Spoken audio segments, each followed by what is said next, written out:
Good morning, Denver, Colorado. It is 6 a.m. on this Thursday, October 10th, and you've tuned into the Jeff and Bill Show on 710 KNUS. I'm your co-host, Jeff Hunt, along with Bill Thorpe, bringing you the freshest insights and hottest takes from the right, left, and center. Congratulations, you're waking up in the greatest country in history. We're off and running. And today we are gearing up for a whole nother morning of engaging discussions, critical analysis, most importantly, your calls and texts, because this is where Denver's voice is heard loud and clear. So grab a cup of coffee, Denver.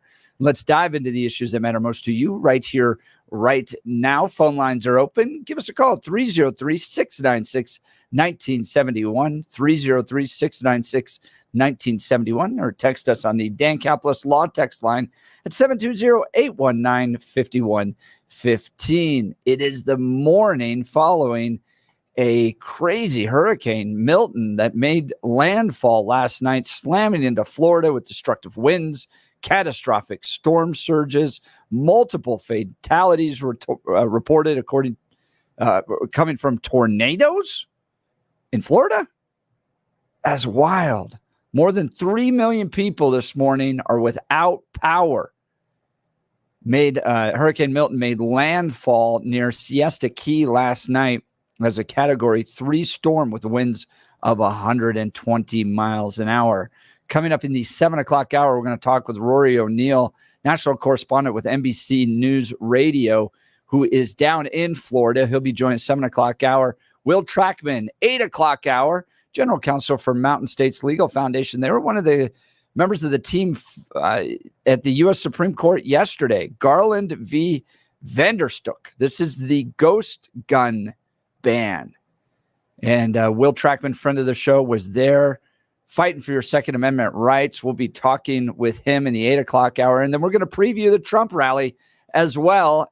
But coming up just after news and comment with Blake Olson, Erin Real, of national correspondent of NBC News, is going to be detailing the cost of health care soaring even as inflation is easing. What is going on? I thought Obamacare was going to fix all this.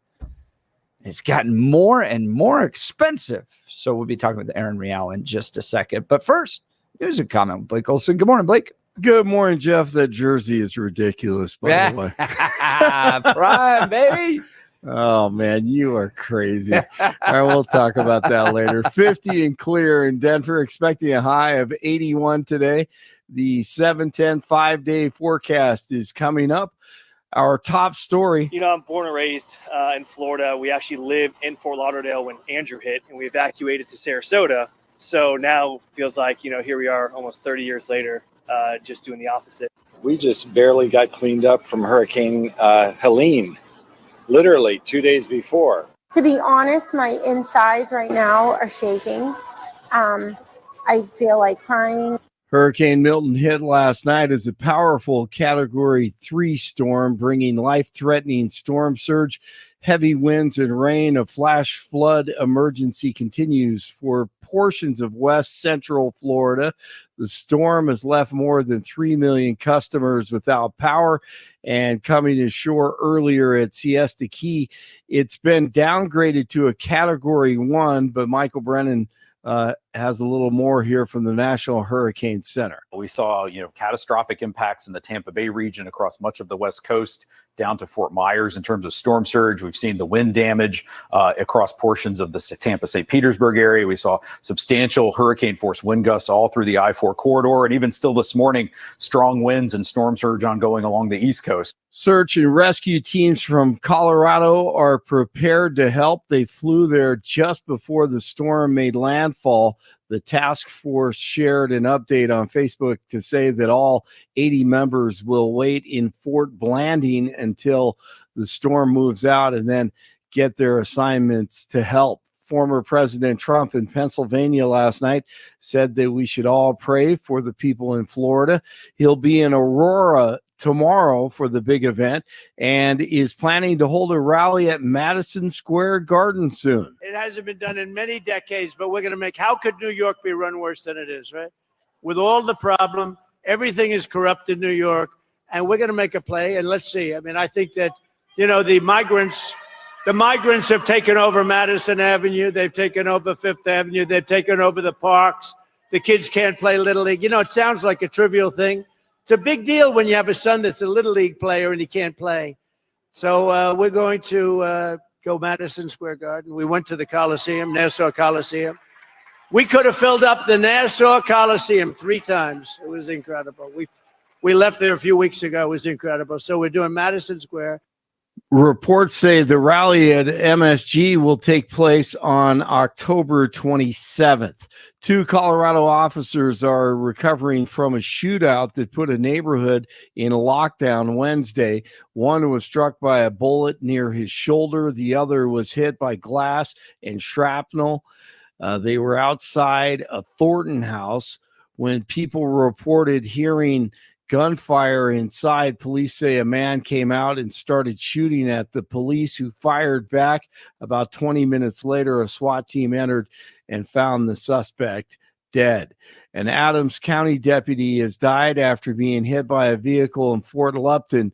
Police say Joshua Tapia was off duty and on foot when he was hit Tuesday night on Highway 52. The driver of the vehicle stopped at the scene, called 911, and tried to help Tapia until first responders arrived. Tapia was a deputy for more than 25 years.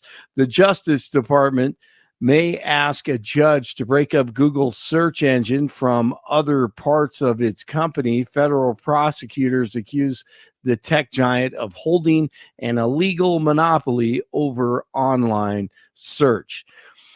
And this one made me sick as I ate my oatmeal this morning. Kamala Khan on with the biggest fraud, Howard Stern. Listen, but the thing about Liz Cheney, let me just say, she's remarkable. She's smart. She is a dedicated public servant. She has shown extraordinary courage in this moment where there's such violent, divisive language, that she would put herself out so publicly and say, I'm country before party. And, you know, she and I don't agree on everything. No. But the fundamentals we do agree on. But she's saying my one big issue is I believe in democracy and the people's right to vote. Yeah. So that's it. That's the decision. And she said, I don't care about particular issues right now. I need a country that's free. So oh God, can you believe that? So yeah, I can. The Liz Cheney, Kamala Harris rally they did together at the founding place of the Republican Party, by the way. Right. By the way, who runs that, and why did they rent it to Kamala Harris? That's the question. Well, I think we know the answer to that now. Right. So they have these big signs everywhere that say "country over party," right? And someone pointed, it looks like they're having a country over party, right? Like it's a party because the country's over. Yes, because the country is over. Well, you got that right. If you listen to them, now you know what the deep state looks like. You have the Cheneys, the Bushes, the Harrises, the Clintons, the Obamas, Queen Liz, freaking Cheney. God, what an embarrassment. She is horrific. I mean, and they have something huge on Howard Stern. No one has flipped more than that dude. What a clown show. Unbelievable. I know he used to fight the man. Now he's just 100% he fought being everything. the man. Liz Cheney. He's sticking up for Liz freaking Cheney. What a joke, man. So a few days ago, John Bolton and Vivek Ramaswamy did a debate. I don't know if you saw this, but they were defending. Well, they were arguing over the nature of the deep state and neoconism and all this. It was brilliant. I've got to watch. It was hosted by our friends at the Steamboat Institute. Great conservative think tank on the Western Slope, and Vivek Ramaswamy pointed out, he kind of provided a definition of what the deep state is and what America First is, and I thought it was brilliant. He just goes, America First is the argument that those people that we elect should run the country. That's it. Yeah. That's America first. Like the people that we elect should run the country. Imagine that. Not a horde of bureaucrats, not a secretive group of billionaires. Not unelected officials. Not unelected officials. Yeah. The people that we elect should run the country. I thought that was great. Man, I've got to check that out. So it's on, you said the Steamboat Institute. Steamboat Institute did that. Okay. Yeah. All right. No, they've done some great. I remember when they had Star Parker there, I think one year. That was phenomenal. Unbelievable. News brought to you by Lair Fireplace and Patio, Denver's premier source for everything fireplace, patio, and grills, locally owned and operated since 1954, online at lairfireplacepatio.com. Tennis great Rafael Nadal is retiring. The 22-time Grand Slam champion released a video message this morning saying he will retire from tennis at the end of the season. That dude is amazing. 46 in Castle Rock, 47 in Lakewood, 50 in Denver. Jeff and Bill continue. It's Thursday morning. Blake Olson, News Talk 710 KNUS. Another day of sunshine in the Front Range. Highs this afternoon in the lower to mid 80s. Lows tonight low and mid 50s with light winds. Cold front comes in tomorrow. That will cool us off to the mid 70s. Wrapping up the work week. Keeping it dry though with hazy sunshine. Lows Friday night low 50s. Back in the low 80s Saturday. Mid 70s Sunday. Weather brought to you by branchplanning.com. Secure your future retirement with a reliable income stream. Annuities can provide guaranteed payments, giving you peace of mind. Get your review at branchplanning.com or call 303-219-0088. Meteorologist Don Watzel in the 710 KNUS Weather Center. RockyMountainBargains.com, where you'll always pay half price. Why pay retail when you can get what you want at 50% off? Just go to RockyMountainBargains.com and save. Here's this week's featured item. A DeWalt Atomic 20-volt max cordless impact driver kit, valued at $160. Get it now for half price. Get it now at RockyMountainBargains.com for 50% off. RockyMountainBargains.com, where you always pay half price. Restrictions apply. Go to RockyMountainBargains.com for complete details.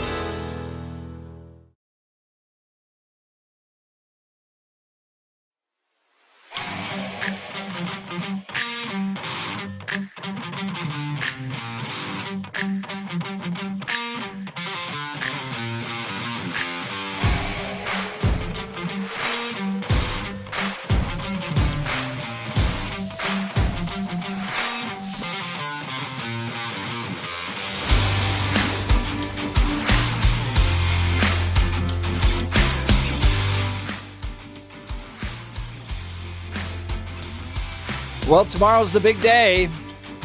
DJT in the house. Donald Trump at the Gaylord in Aurora. Doors open at 10 a.m. Rally begins at 1 p.m. I believe, from what I'm seeing online, that people cannot get tickets anymore. I think it is sold out at this point. But who knows? Keep trying. Maybe things open up. But you got to respond quickly when these moments open up. And it is going to be a lot of fun out at the Gaylord. This is the big hotel right off of E470 out by the airport. I hosted the Western Conservative Summit there one year, and it was a ton of fun. Great location, good restaurants. By the way, Joan from Lakewood texting in, the Gaylord Resort has two-night rooms for $1,000. And the Vance fundraiser, I guess, earlier this week was $20,000 a ticket. There's some high-end donors out there in Colorado. That's a good one, Joan. Yes, I am not one of them. I will not be paying $1,000 to stay down there for 2 nights. And I cannot buy a $20,000 ticket to hang out with J.D. Vance. But big news from 710 KNUS, we will be broadcasting live at the Trump rally down there tomorrow morning, 6 a.m. to 10 a.m. So if you are down there, want to swing by and say hi to us, we're going to be down there broadcasting right next to the room where the event is taking place. So if you can get down there a little bit earlier and swing by, we'd love to see you. And you could take a picture with Bill. Bill likes to do the silly pictures. Oh, yeah, we can do that. Come back and come around and say hi. A little fist, fake fighting pictures, all that fun stuff. So we'll be down there from 6 a.m. to 10 a.m. live broadcast from the Donald Trump rally in Aurora, Colorado. And guys, we just don't get these much anymore. As a swing state, we used to get a lot of them when we were a swing state. But since we've no longer a swing state, we're lucky to have DJT swing by even just one time. All right. Joining us on the Jeff and Bill show is Erin Real. She's a national correspondent with NBC Radio. Headline out of the Wall Street Journal: healthcare premiums are soaring even as inflation eases. Back-to-back years of increases in premiums have added to the average cost of family coverage, reaching roughly $25,500 this year for employers and workers. To provide some insight for us, Erin Real. Good morning, Erin. Thanks for being on the Jeff and Bill show. Oh, thank you for having me. I love chatting with you guys. Yeah, it's brutal. It's brutal out there. And one of the reasons you gave all the numbers, we have all those, and I know numbers on listeners' ears hurt, so I'm not going to repeat it. But one of the things that is driving this is that generally healthcare services are locked in under like these multi-year contracts. So even though we've seen inflation come down, it's still up. And I know people hate when you say that because it's like, well, things are still expensive. They are. The best you can hope for with inflation is wage gains. But because of these multi-year contracts, it's going to likely increase into next year as well. It's not like a fleeting thing that you begin to see recede like you do other sectors of the economy. This sticks around much longer. That's a great thing to wake up at 6 a.m. I know. I'm sorry. Well, you know what? There's a number of people that just rolled back over and were like, I'm just going to call it a day. I'm done. Well, I have some hope here, and this is kind of like sad sideways hope, but it's hope. There was an incredible article yesterday that I was reading. Apparently, folks are now taking medical tourism, but not like the type to get, a surgery done or get a nose job or whatever. It is now preventative care medical tourism. So what I'm talking about is like, let's say your shoulder has been in pain for a while and you're like, I should really get an MRI. I should get this looked at, but it's going to cost so much money. I'm going to have to fight with them and maybe I have a deductible and whatever. I can, it'll be fine. And I probably just need to sleep it off. And then 3 months later, you're like, my shoulder still hurts. So you should get that checked out. And now for things like an MRI or just basic blood work or anything that might be ailing you that's like slightly preventative, but is going to be such a drama to have done here, people are going to pretty much any developed nation, like industrialized nation in the world. So you can go anywhere from like Portugal to Thailand. They can take an MRI. They can take your blood. You can either have someone read it to you there, or you can bring it back home and have someone interpret the scans or the tests or whatever. But this is all preventative medicine. And while, let's say, like an MRI, for example, is going to cost you 5 Gs here, best case scenario, it cost you $300. And you know what? You also got to see Porto in the spring. I don't know, like wherever you decide to go. So this is really interesting to me because I think of my husband who grew up in Mexico, and his mother would always say that, like for like dental visits, they would go to Houston. It was just like a part of their lived experience. Like they just did their medical stuff there. I'm like, it's incredible that we're now seeing it turned around where people are just getting basic preventative care in other countries. Wow. We're talking with Erin Real, national correspondent with NBC Radio. I've noticed in my circles, and I'm in the kind of the conservative movement, this idea of make America healthy again. Yeah. And this desire, or I guess just first of all, this realization that we have a serious obesity issue. We have serious heart issues, depression, the ability to make kids. I mean, all this stuff that is compounding. And I was hanging out with the author of Good Energy. This was a New York Times bestselling book about getting control of not inflation, but why am I thinking the word? The Freudian slip, right? Right. Yeah. Inflation. But the fact that our bodies are seeming to fail, and we've got to get a lot more serious about the quality of food that we're eating. It seems like Americans are waking up, at least in my circles, to the idea that you can't be running to McDonald's all the time. You know, it's so funny. And like, it's always ironic. You see like the conservative circles and then also like Gwyneth Paltrow at Goop, oftentimes when it comes to healthcare, are lockstep saying the same thing. Because, this isn't, it is actually like less ideologically driven and more like data driven. And that gets people less fired up. And it's actually one of the few things we can come together on. Our food is poison here. The food, like, they don't allow like half the crap in our food that they allow. They don't allow half the crap in Europe that's in our food. Right. And you're like, listen, we're not even asking for like, we're just asking for like the same stuff that they don't allow other places. And it's corporate capture, it's big pharma, it's big industrialized food, and it's killing us. And our system is designed and set up to be reactionary, not preventative.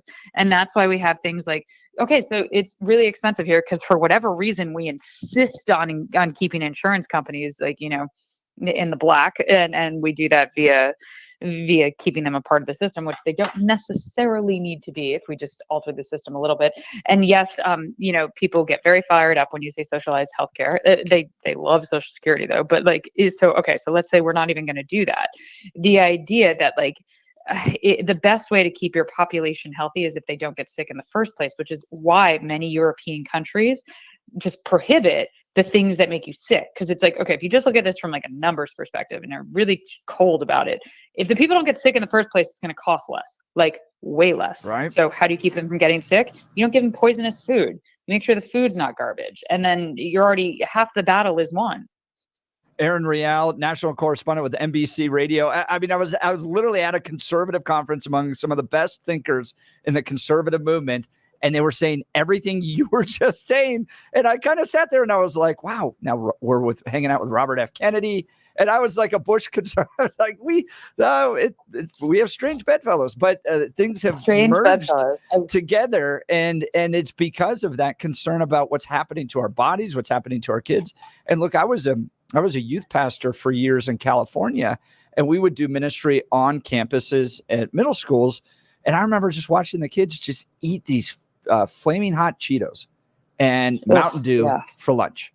That was the kids' lunch, was flaming hot Cheetos and Mountain Dew.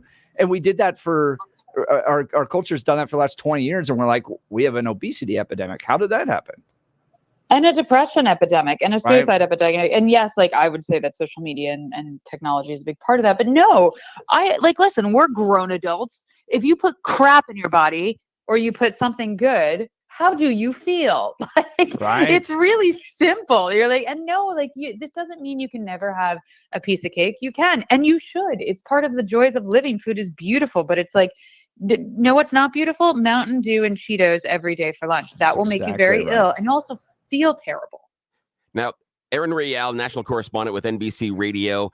This may not be a fair question, but can we accomplish the health goals that you and Jeff have just outlined while still existing inside of a basic capitalist structure? And what I mean by that is the insurance companies make money when we are sick, not when we're healthy.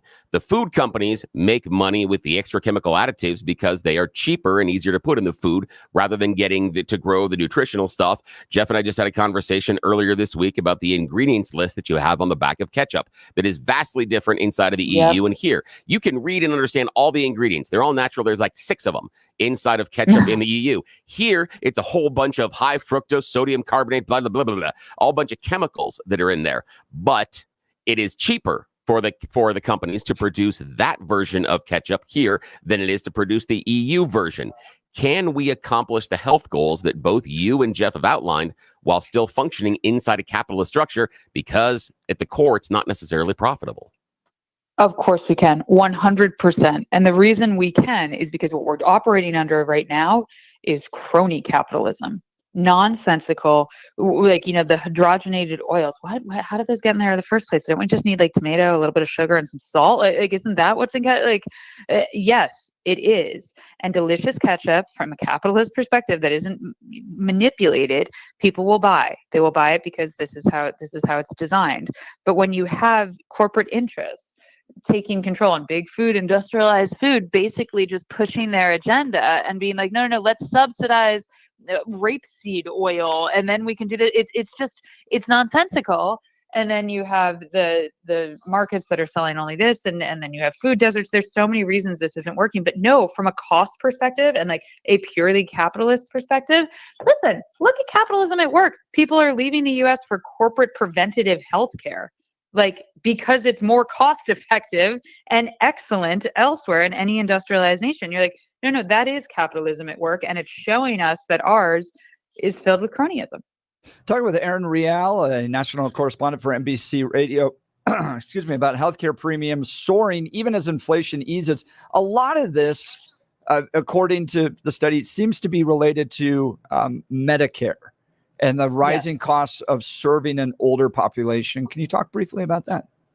Yes, and that is a part of it. And we do have an aging population. And as you get older, you get sicker. Okay. And listen, Medicare, it doesn't, it's a Ponzi scheme. It was not designed, like at first it wasn't supposed to be, but it always was. And a Ponzi scheme is where you bring in new people to pay the people at the top. That's it. It's a little pyramid. That's how you do it.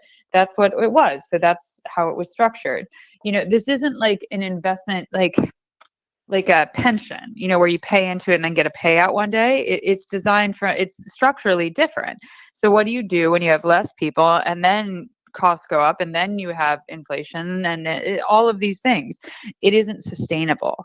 And we do things like print money. That's how it works. And we print money in the form of treasuries, and we have incredible outstanding debt.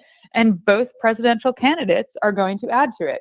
In fact, Trump, you would think Republicans, fiscally conservative, is going to add, I believe it's $3 trillion more to the deficit than Kamala. But oh, don't worry, Kamala's adding too. She's just going to tax you. So like the deficit that she's adding is slightly smaller because there's going to be the tax revenue where his tariffs won't bring in enough to compensate.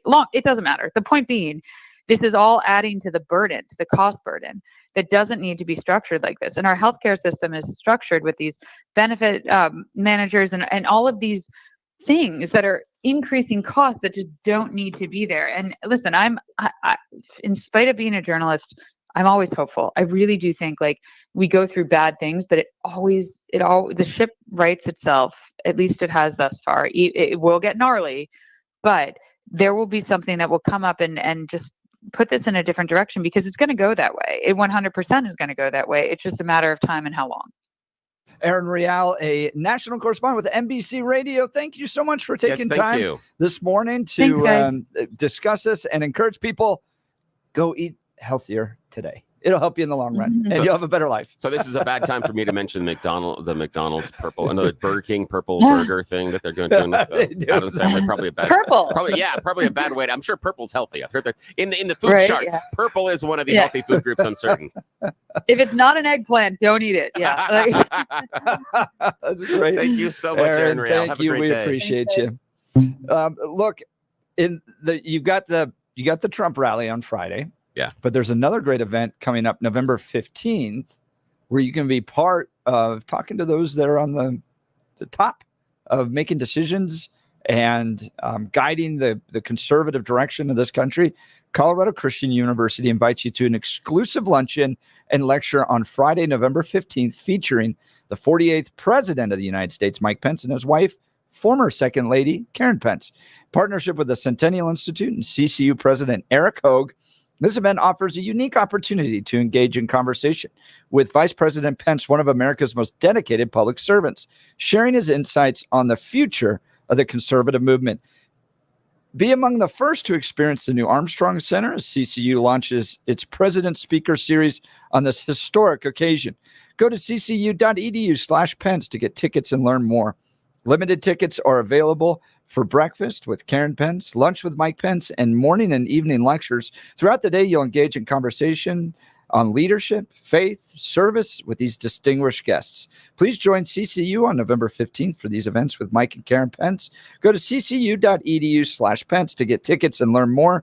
That's ccu.edu/Pence. That notion of crony capitalism, that is part of it. That is why you're having this merger of the right and left around being healthy again. Yeah. And it's to her point, it's more data driven. And I think also, at least in my circles, all the people that I grew up in the conservative movement with for the last 20 years are all now in their 40s. And so we talk about our health a lot more than we did in our 20s. Oh, heck yeah. So we do like breakout sessions and hear speakers and read books and all that stuff. But that notion of crony capitalism, that is very frustrating to kind of the America First conservative worldview too, because we just don't like the idea of the kind of special interests guiding this democracy in a bad way. I hate it. I go down. It was the one thing that drove me nuts more than anything else. Being running a whole lobbying team down at the state capitol was watching votes be decided, bills be written long before the people ever got involved. Right? We didn't. A lot of times, those lawmakers didn't even write the bills themselves. These lobbyists wrote these bills, would hand them to the lawmakers. Votes were already decided. All of this took place behind closed doors. It didn't even matter if you went down to testify. They didn't care. And so that notion of kind of special interest government, man, Erin's comments got me on that one. Well, but it's how the structure is. They write the bigger checks. And oddly enough, when the lawmakers leave, where do they go? They go and work for lobbyists. They go become lobbyists. Yeah, they go become the things that they say the they biggest dislike. houses in Northern Virginia by far. Huge mansions. Yeah. It is why Northern Virginia is the wealthiest zip code in the world, I think, was because of the lobbyists. Yeah, it is. And I'm sorry, and our approach to healthcare is somewhat backwards. I still fail to see why your employer needs to provide your healthcare. That seems dumb. And especially, and this is the reason why I say it's dumb, is we talk about the ideas and the pressures inside of the free market, but we don't have that choice. No one does. People listening, very few people listening to our show right now have that choice to go out and choose their specific healthcare provider. Because if you do, you're going to have to go buy it on the open marketplace, and it's very expensive, or you've got to go with the Affordable Care Act. And that's a different set of constraints based on what you're allowed and what you can and can't do. But we still tie it to our employer. The only thing that I get a choice here on my employer healthcare from Salem, which is a very good program, is what level. I don't get to choose who my provider is. Yeah. I don't get to choose if it's an HMO or a PPO or that. Sometimes I do, based on certain companies can get you into either one of those. But most of the time, they decide that for you based on the contract they negotiate, because they come in to the healthcare people saying, look, we have this large pool of people. Let's discuss a rate that is going to be less than what the person could probably get there on the street, but it also locks you in for a number of years and is always, always, always going to have a ratchet up effect. The cost is never going to go down. And if you switch from one healthcare provider to another, costs are going to go up again.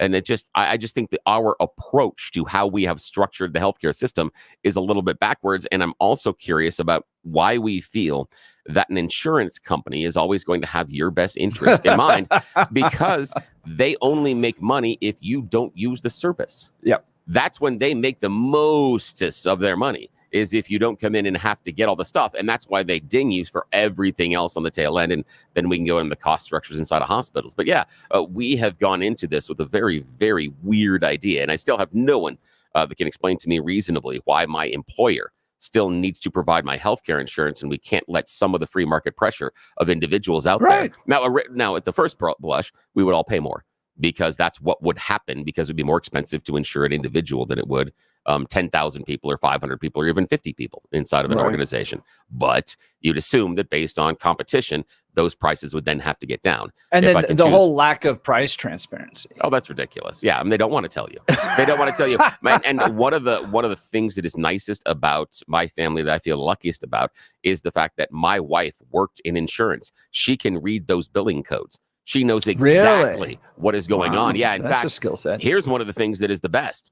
When you go to the doctor's office and they have you see the nurse practitioner instead of the doctor, that happens, and that's okay. That is perfectly acceptable based on time frames and what they're looking for. Right. Yeah, they'll bill you for seeing the doc, and that's a different fee. It is a larger fee than seeing the nurse practitioner. If you don't know the coding, they're going to take that extra money out of your pocket every single time, and no one cares, because they're lobbyists, make a lot of money, and talk to the right people. They don't care. Got to clean up the swamp, Yeah. the healthcare swamp, and conservatives and liberals, I think, could unite on this. Give us a call. Your thoughts, 303-696-1971, Wall Street Journal reporting. Healthcare premiums are soaring, even as inflation eases. Welcome to a progressive country like San Francisco, where everything's more expensive, and it sucks. All right, we'll continue. You're listening to The Jeff and Bill Show. Denver's talk leader, News Talk 710, KNUS. At this hour, I'm Christina Wyo in Dallas, and here are your top stories. President Donald Trump will be holding a rally later this month at New York City's Madison Square Garden, according to campaign sources. The rally is set to take place on October 27th, just 9 days before the election, and organizers are expecting a massive crowd. Trump is no stranger to huge crowds. In fact, last month, the president held a rally at the Nassau Coliseum in Long Island and drew a crowd of 60,000. Then his rally in the Bronx over the summer had more than 10,000 supporters show up. Not to mention his second stop in Butler, Pennsylvania, saw more than 60,000 attend, and a whopping 100,000 people showed up to his rally in New Jersey back in May. Jury selection has started in the corruption trial of former Illinois House Speaker Michael Madigan, once the longest-serving legislative leader in U.S. history. Madigan is charged in a multi-million-dollar racketeering and bribery scheme that included the state's largest utility, ComEd. Federal prosecutors allege that the Chicago Democrat used his power not only as a speaker, but in other roles, including as head of the state Democratic Party, to run a criminal enterprise to amass even more wealth and power. Madigan and his co-defendant, Michael McLean, have both pleaded not guilty. Nearly 200 potential jurors are facing questioning by attorneys in court. The U.S. Department of Justice is considering asking a federal judge to force Google to sell parts of his business in order to eliminate its online search monopoly. In Dallas, Christina Wyo, Salem News Channel. RockyMountainBargains.com, where you'll always pay half price. Why pay retail when you can get what you want at 50% off? Just go to RockyMountainBargains.com and save. Here's this week's featured item. A DeWalt Atomic 20-volt max cordless impact driver kit, valued at $160. Get it now for half price. Get it now at RockyMountainBargains.com for 50% off. RockyMountainBargains.com, where you always pay half price. Restrictions apply. Go to RockyMountainBargains.com for complete details.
Welcome back to the Jeff and Bill Show. We're talking rising healthcare costs, even above inflation.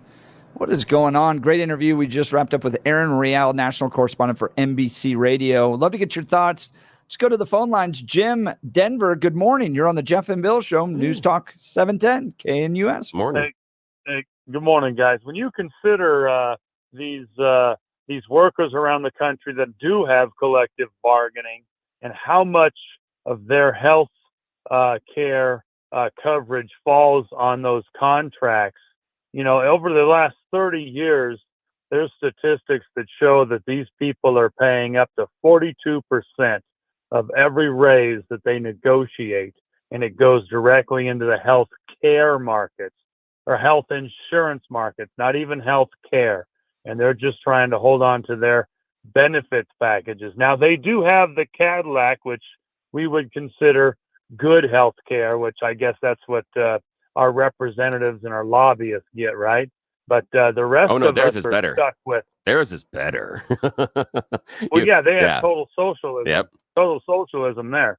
So they've got it handled. But these employers in this nation are being held back by the health insurance markets, and the government has no place putting this on the employers. And that's the reason why a majority of the employers have to come up with some sort of a scheme just to get into that tax credit health insurance credit that you get on your taxes.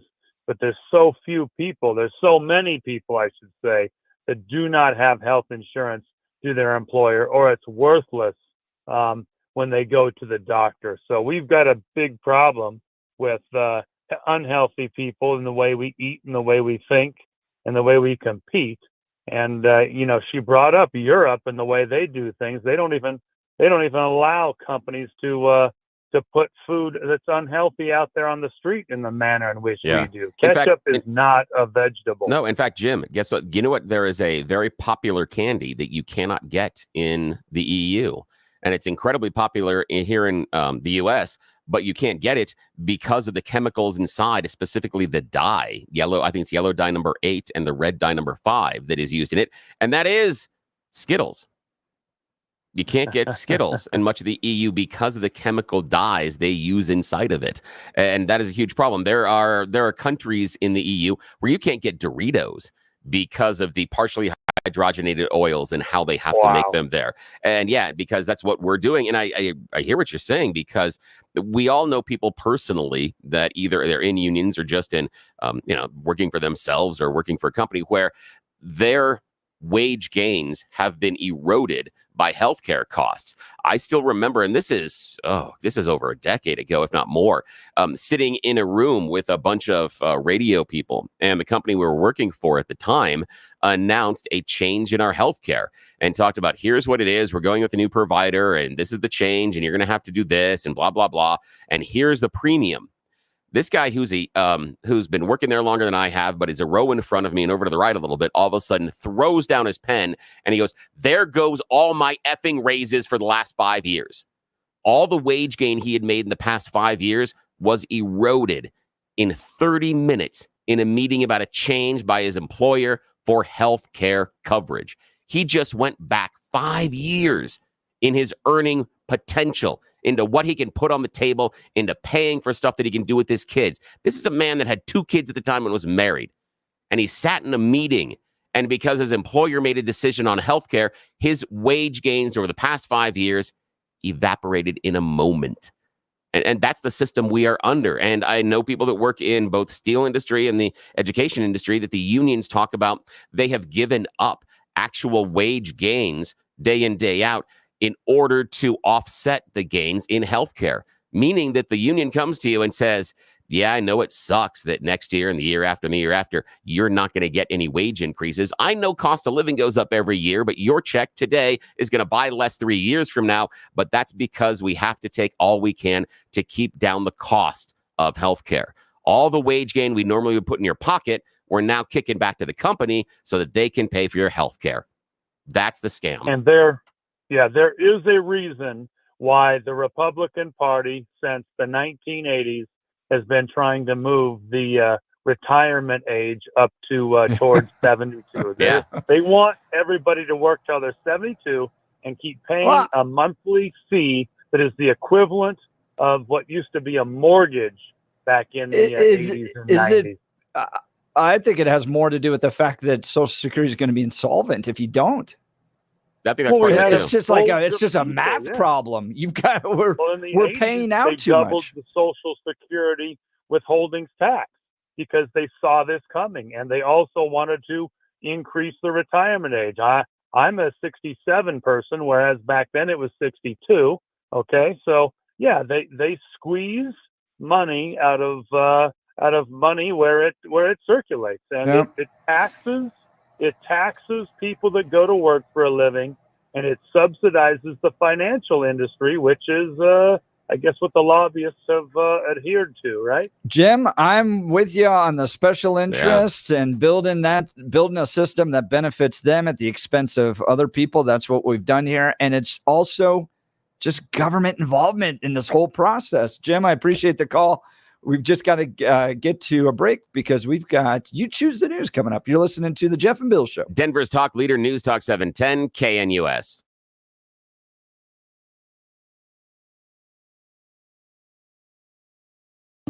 RockyMountainBargains.com, where you'll always pay half price. Why pay retail when you can get what you want at 50% off?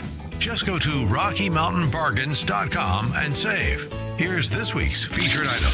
A DeWalt Atomic 20-volt max cordless impact driver kit, valued at $160. Get it now for half price. Get it now at RockyMountainBargains.com for 50% off. RockyMountainBargains.com, where you always pay half price. Restrictions apply. Go to RockyMountainBargains.com for complete details.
Welcome back to the Jeff and Bill Show. Bill, it's been such a wild week. Yes. We hadn't gotten to You Choose the News yesterday. That's okay. That was a crazy show yesterday. Yeah, I ended up fun. just kind of collapsing afterwards because we had Jack Phillips, Gabe Evans responding to the Kyle Clark debate, and then Dave Williams. Wow, man. Yeah, it was really cool. And we didn't even have a moment for You Choose the News. No, but today we didn't. we're going to make it a priority. So Yes. give them what they want. Today, here are questionable priorities. Yes, it is time for us to make decisions that might negatively impact our careers later in life. But YOLO. Am I right? All right, this is what we call You Choose the News. It's America's favorite fake radio news game show. I have spent moments, yesterday, scouring the internet to find stupid stories about us humans, giving them even more ridiculous headlines to play this fake radio news game show because nobody in charge is up at this hour. So when we are left unsupervised, this is what happens. But please, it's a secret. Do not share. All righty. Gentlemen, Blake Olson in the newsroom, Jeff Hunt in the master control room. Here are your headlines. Headline number 1, can we schedule an interview? Headline number 2, Doffman approved. Headline number 3, bandit migrant invasion. And headline number 4, sugar rush. Mr. Hunt, your choice. Duffman approved. Yes, Duffman approves of this one. We are traveling to the Netherlands. Recently, a Dutch museum said, oh, no, calm down, everybody. We have recovered the lost artwork. It was a piece of art known as All the Good Times We Spent Together, done by French artist Alexandra Lavette, that was accidentally thrown away recently by a mechanic who was there doing some improvements. But he was just trying to help out. He was doing his job. He's got to leave his work area clean. The work entitled All the Good Times We Spent Together are 2 crushed beer cans in the corner. Now, they do look like it is rubbish or trash, but they're actually meticulously painted with acrylics and have all sorts of modern symbolism and phrases and stuff like that in them. But the dude looked around and thought, ooh, 2 crushed cans there on the floor. Might as well make sure that I don't get yelled at by the boss. I'm going to clean it up and make sure we leave this job site perfectly clear. I'm looking at a picture of it. This is the art I hate. This stuff, it's like the person that duct tapes a banana to a wall and sells it for like $1 million bucks. I'm looking at the picture. It's just 2 beer cans on the ground. But he did actually paint the beer cans. There's other stuff involved there. So the thing for me is it's on the ground. I wish it would have been beer cans on the ground. I wish it would have been elevated off the ground so it made more sense as far as what. I think leaving 2 beer cans on a table? Yeah, I think that at least tells you that it's not there just in the corner. And this is not art. This is just crap. I disagree. I'm not. I don't think it's on the level of something like a Picasso or a Monet, but I do believe it is art. I do. I believe this is his interpretation of it, and this is what he's doing. Bill, I will bring you 2 cans of beers tomorrow. How much would you like to buy my artwork for? Well, are you gonna hand paint them with acrylic paints and put other stuff on them? Sure. Okay, yes, so let's I take will. a look at it. Okay, fine. Take a look at it. I'll do it this I'm not weekend. against impressionism. I'm not against some of that. It's but I'm different. So, all right. Our second choice this morning. Can we schedule an interview? Bandit migrant invasion or sugar rush? Your choice, Mr. Olson. Let's schedule the interview. Yes, can we schedule an interview? But it might be a little late. Here we are going to go all the way to Lincolnshire and meet a 70-year-old woman, Teasy Hodson. She was wondering why, way back in 1976, her application for her dream job had gone unanswered. She wanted to be a motorcycle rider. She's a lifelong daredevil. She recently got a letter, though, from the Staines post office that said, ooh, yeah, sorry about this application. It got stuck behind a drawer. It's only 50 years late. Yes, they returned it to her. Then she's her entire life. She's like, why didn't they get back to me? I've got all the skill set for this motorcycle rider thing, and no one ever got back to me. She said she'd been wondering about it for years, decades. It was a constant mystery to her, but it wasn't. It didn't stop her. She went on to travel the world, taking on a variety of adventurous roles. She became a snake handler, a horse whisperer, even an acrobatic pilot, and a flying instructor. So the rejection or thought of rejection didn't actually slow her down. So that's kind of cool. I bet that stuff happens a lot. I really do. I always wonder about that. Oh yeah, I'm sure. In fact, I'm sure like that's why that girl didn't want to go to the dance with you in high school. Exactly. I'm just teasing. Didn't answer my love letter. Exactly. That's mine. All right, Jeff Hunt, your final choice this morning, sir. Bandit migration invasion or sugar rush? Sugar rush. Yeah, sugar rush. Dortmund, Germany. The police there are watching out for someone that's addicted to sugar and speeding. They are going to try to arrest Cookie Monster. Yes, from Sesame Street. Why? Well, because recently Cookie Monster was spotted barreling down a highway going about 30 miles an hour over the speed limit. I know they do it kilometers in Germany, but just to make, this story make sense, it's about 30 miles an hour over the speed limit. Now, it isn't the actual Cookie Monster. No, he hasn't left Sesame Street and is going out there breaking the law. It's actually a guy who's an enthusiast that tries to get his picture taken in ridiculous costumes when he does speeding. So they're familiar with him. They're looking for him. But yes, he drove around and they say he attempted several times to break the law in his Cookie Monster costume because we got it on camera before he actually did it. Yeah. Goals, Good people, for goals. him. Have some fun with it. Yeah, exactly. Right? That's it. That's the end of You Choose the News. Back to you, sir. All right. Coming up in the 7 o'clock hour, we're going to get an update directly from Florida on how Hurricane Milton affected them down there. You're not going to want to miss it. The Jeff and Bill Show. This is Denver's Talk Leader, News Talk 710 KNUS. Rocky Mountain.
It is 7 in the Mile High City. Good morning, Denver, Colorado. You tuned into the Jeff and Bill Show on this October 10th, Thursday, October 10th. Tomorrow, DJT in Colorado at the Gaylord in Aurora, and we were going to be broadcasting live from the event, 6 a.m. to 10 a.m. Our show will be out there at the Gaylord. So if you're coming out to the rally, swing by, hang out with us. We might even put you on air. Who knows? We'll have to see. But give us or swing by, spend some time with us. Love to have you out there. It's going to be a really fun day. These rallies are fun. I still vividly remember Romney at Red Rocks. It was a lot of fun. It was a celebration of America, of our Constitution, of our values. We had the big R up on the rock there at Red Rocks. It was a ton of fun. So tomorrow will likely be a great time out at the Gaylord in Aurora with Donald Trump. The rally starts at 1 p.m. So be tuning in to us all morning as we give you updates live from the Donald Trump rally in Aurora, Colorado. Well, you've tuned into the Jeff and Bill Show. I'm Jeff Hunt, along with Bill Thorpe, bringing you the freshest insights and hottest takes from the right, left, and center. We're gearing up for a whole nother hour of engaging discussions, critical analysis, and most importantly, your calls and texts, because this is where Denver's voice is heard loud and clear. So grab a cup of coffee, Denver, and let's dive into the issues that matter most to you right here, right now. Coming up after news and comment with Blake Olson, Rory O'Neil, national correspondent with NBC Radio, is going to be joining us from Florida. Hurricane Milton hit yesterday, and boy, was it a doozy. 100-mile-an-hour winds ravaging Florida all night long, ripped off the roof of a stadium there. More than 3 million people are without power, and more than 100 rescue missions are underway this morning in Florida. To give us some better insight on that, let's turn it over to news and commentary with Blake Olson. Good morning, Blake. Yeah, good morning. Ripped off the Trop. They used to call it the Trop, where the Major League Baseball team plays, the Rays in Tampa. The roof, that is incredible. That shows you how strong it was. 50 and clear in Denver, expecting a high of 81 today. The 7-10 5-day forecast coming up. Our top story. We have flooding in places and to levels that I've never seen, and I've lived in this community my entire life. City Manager Bill McDaniel from Plant City, Florida. Once again, search and rescue teams from Colorado are prepared to help the victims of Hurricane Milton, which hit West Florida last night. They flew there just before the storm made landfall. The task force shared an update on Facebook to say that all 80 members will wait in Fort Blanding until the storm moves out, and then they get their assignments to help. It was a powerful Category 3 storm, bringing life-threatening storm surge, heavy winds, and rain. A flash flood emergency continues for portions of west central Florida. The storm has left more than 3 million customers without power. It's been downgraded now to a Category 1.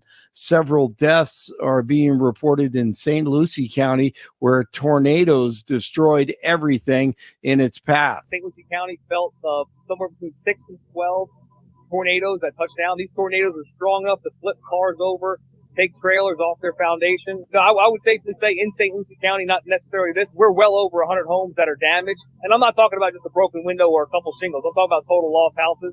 Life. They're listening for life. They're listening for anybody to call out and say, I'm in here, I need help. Sheriff Keith Pearson, cities in Florida's East Coast are now reporting storm surge, flash flooding, and damaging winds. Governor Ron DeSantis says there were 19 confirmed tornado touchdowns, but that number is expected to rise. Michael Brennan from the National Hurricane Center. We saw, catastrophic impacts in the Tampa Bay region across much of the West Coast down to Fort Myers in terms of storm surge. We've seen the wind damage across portions of the Tampa-St. Petersburg area. We saw substantial hurricane force wind gusts all through the I-4 corridor. And even still this morning, strong winds and storm surge ongoing along the East Coast. Former President Trump in Pennsylvania last night said that we should all pray for the people in Florida. He'll be in Aurora tomorrow for the big event at the Gaylord, and Jeff and Billy will be there doing their show live tomorrow morning. Come on out. Trump is also planning to hold a rally at Madison Square Garden soon. And as I said, in Pennsylvania last night, Kamala Khan told The View a couple days ago she wouldn't really change anything that she did with President Biden. Good opportunity for Trump. What about the nation-wrecking border invasion, 21 million people? 21 million people plus came into our nation, and among them are murderers, drug dealers, people from mental institutions, human traffickers, mostly in women. How about that? She wouldn't do that differently? She went from the best border in the world to the worst border in the world. She went from, we had a border that was the best in U.S. history. Once again, tomorrow in Aurora at 1 o'clock at the Gaylord. 2 Colorado officers are recovering from a shootout that put a neighborhood in lockdown on Wednesday. One was struck by a bullet near his shoulder.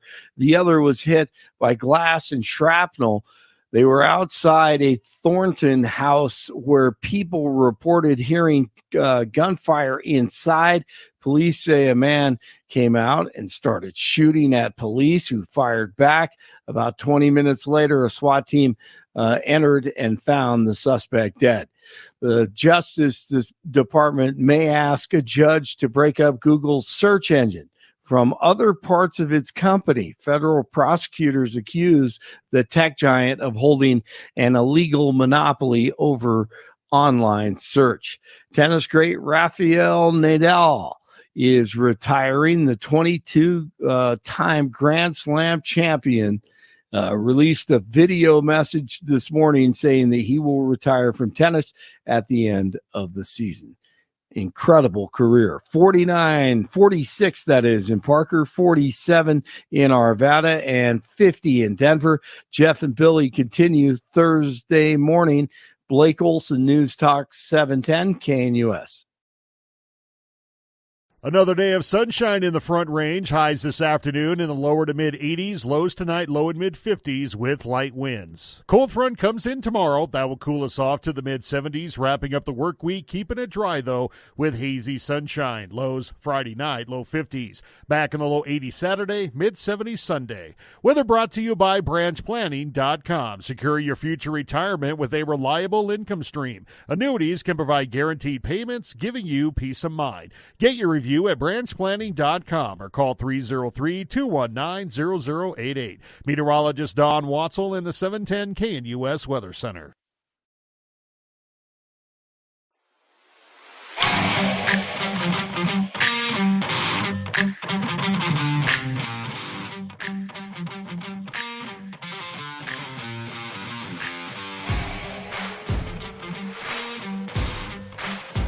Welcome back to the Jeff and Bill Show. So, Bill, speaking of good health, yes, you are getting your health all in working order thanks to the people over at Balance Wellspace. It is amazing. Yeah, I appreciate that, Jeff. I've been working with Balance Wellspace, and I want you to talk to the team that is making a huge change in my life. I'm doing things now I never thought were going to be possible, and it's because of integrative medicine. What does that mean? It means you can have a whole bunch of different treatments under one roof. Treatments you normally would be driving all over town for and spending multiple days at the doctor's office can be done and accomplished in one single appointment. Balance Wellspace is brand new to Denver, and they've got new offices, brand new, right in Lowry, across from Hangar 2, and plenty of parking plus shady trees. I was parking under a shady tree yesterday. We were in there doing some extra work on my left knee and my lower back, along with my right shoulder. Some stuff to make sure that the progress we've made doesn't go backwards. And they also wanted to reevaluate some of the progress. They were concerned about some stuff going on in my shoulder. Here's the cool part. They're looking at all these different things because you can get chiropractic care, physical rehabilitation, neuropathic care, wave therapy, regenerative care, trigger point injections, and so much more, all in one appointment. They have some cutting edge technology that's got to be seen to believe, all non-invasive. And that's the important part. No cutting, no sewing, no taking something out of you, none of that.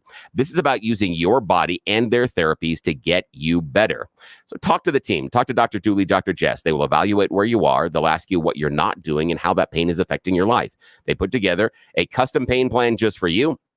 Then they go to work. They start working on all the stuff that hurts, and they make it better. I can't believe the transformation that I've experienced. I have got 2 bottom vertebrae in my back are fusing together. We've been pulling those apart, and now I'm regrowing part of the disc right there. I'm regenerating it. As we're talking, I'm sitting here, and I'm regenerating the meniscus in my left knee that I tore about 9 years ago. And my left knee now, I'm doing bar trivia last night. I find myself leaning on my left knee. My left knee, my weak knee for years, is now my strong knee.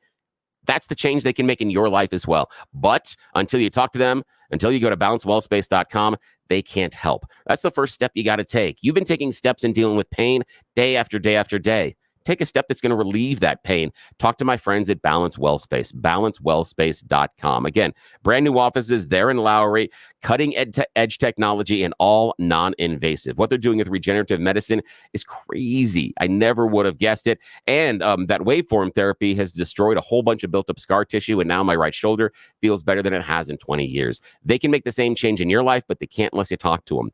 balancewellspace.com. Check them out, balancewellspace.com. Let them make the same change in your life they've made in mine. Give them a call, and when you do, tell them you heard about it here on Jeff and Bill. Helps us out a lot, and we'd appreciate it. Great to hear, Bill, that you're getting that care. All right. The hurricane down in Florida, Hurricane Milton, made landfall, slamming into Florida. I follow this couple, and they're both Harvard law graduates, and they do great legal analysis from kind of an entertaining perspective about evacuations. Here's their analysis on whether or not evacuation orders are legal. Is it legal to ignore an evacuation order, like what this guy's doing during a hurricane? All right, Dan, the people that are new, explain to them why you're deciding to stick out a Category 5, one of the worst hurricanes in Tampa history, out on a 20-foot sailboat in Tampa Harbor. Well, the technical answer is no, because various laws, like this one in Florida, make it a crime to ignore an evacuation order. That said, these laws are very rarely enforced. Why? Well, first of all, during a mandatory evacuation, emergency personnel like police have already left. No one's there to see if you stay or not and actually enforce this type of law. Mandatory evacuations are less of a legal threat and more of a legal notice that you're on your own and no one's coming to help. Which is why the Tampa mayor told residents who refused to evacuate that they're going to die, not that they're going to jail. Rather than threaten people with jail time, local governments will try and use other methods to force people out, like shutting off the water and power to affected areas, or engaging in some psychological persuasion, like suggesting that anyone who refuses to evacuate write their name and social security number on their body so they can be identified after they die. Overall, criminal charges are possible for those who stay because those laws do exist. But historically, they're not prosecuted very often. Frankly, being prosecuted is the least of your worries anyway if you are dead. I love how that ends there, unless you're dead. Right. Write your name and social security number on your body and try to. Would you stick around for Hurricane Bill, or would you get out? Well, it depends on how large it is, but probably not. It just doesn't. I think I'd get out too. Yeah, it just doesn't seem reasonable. And the funny thing is, the guy that they were referencing in that in the video, Lieutenant Dan. Yeah, he eventually left. Yeah, and he has an interesting checkered past. I bet he did. Dude, if you're living on a boat in a hurricane, you probably do. Might not be his boat. That's the first thing. Really? Yes. He actually is involved in a case right now that might not be his boat. There's someone else claiming saying he's squatting on that thing. That's not his boat. Also, he is under other charges for sinking another boat in that same harbor last year. And wait. Hold on. Gets better. He has another court case that is a little bit older that was adjudicated, but he was accused of trying to set a woman on fire. So let's just say that he has an interesting checkered past. So the idea that this gentleman would make the choice of, I'm going to stay for the hurricane. Yeah, pretty much on brand. Pretty much on brand for everything he's been doing. So, yeah. And they found him. They just posted 10 minutes ago. They found him sitting after the hurricanes passed through. He's sitting on a bench there smoking a joint. So there you go. Yeah, Lieutenant Dan was this character that refused to leave. He was on a boat in Tampa Bay, and they called him Lieutenant Dan after the movie Forrest Gump, where Lieutenant Dan rode out the hurricane. Well, joining us to provide some insight on what happened to Florida following the impact of Hurricane Milton, Rory O'Neil, national correspondent with NBC Radio. Rory, thanks so much for joining the Jeff and Bill Show. Thank you.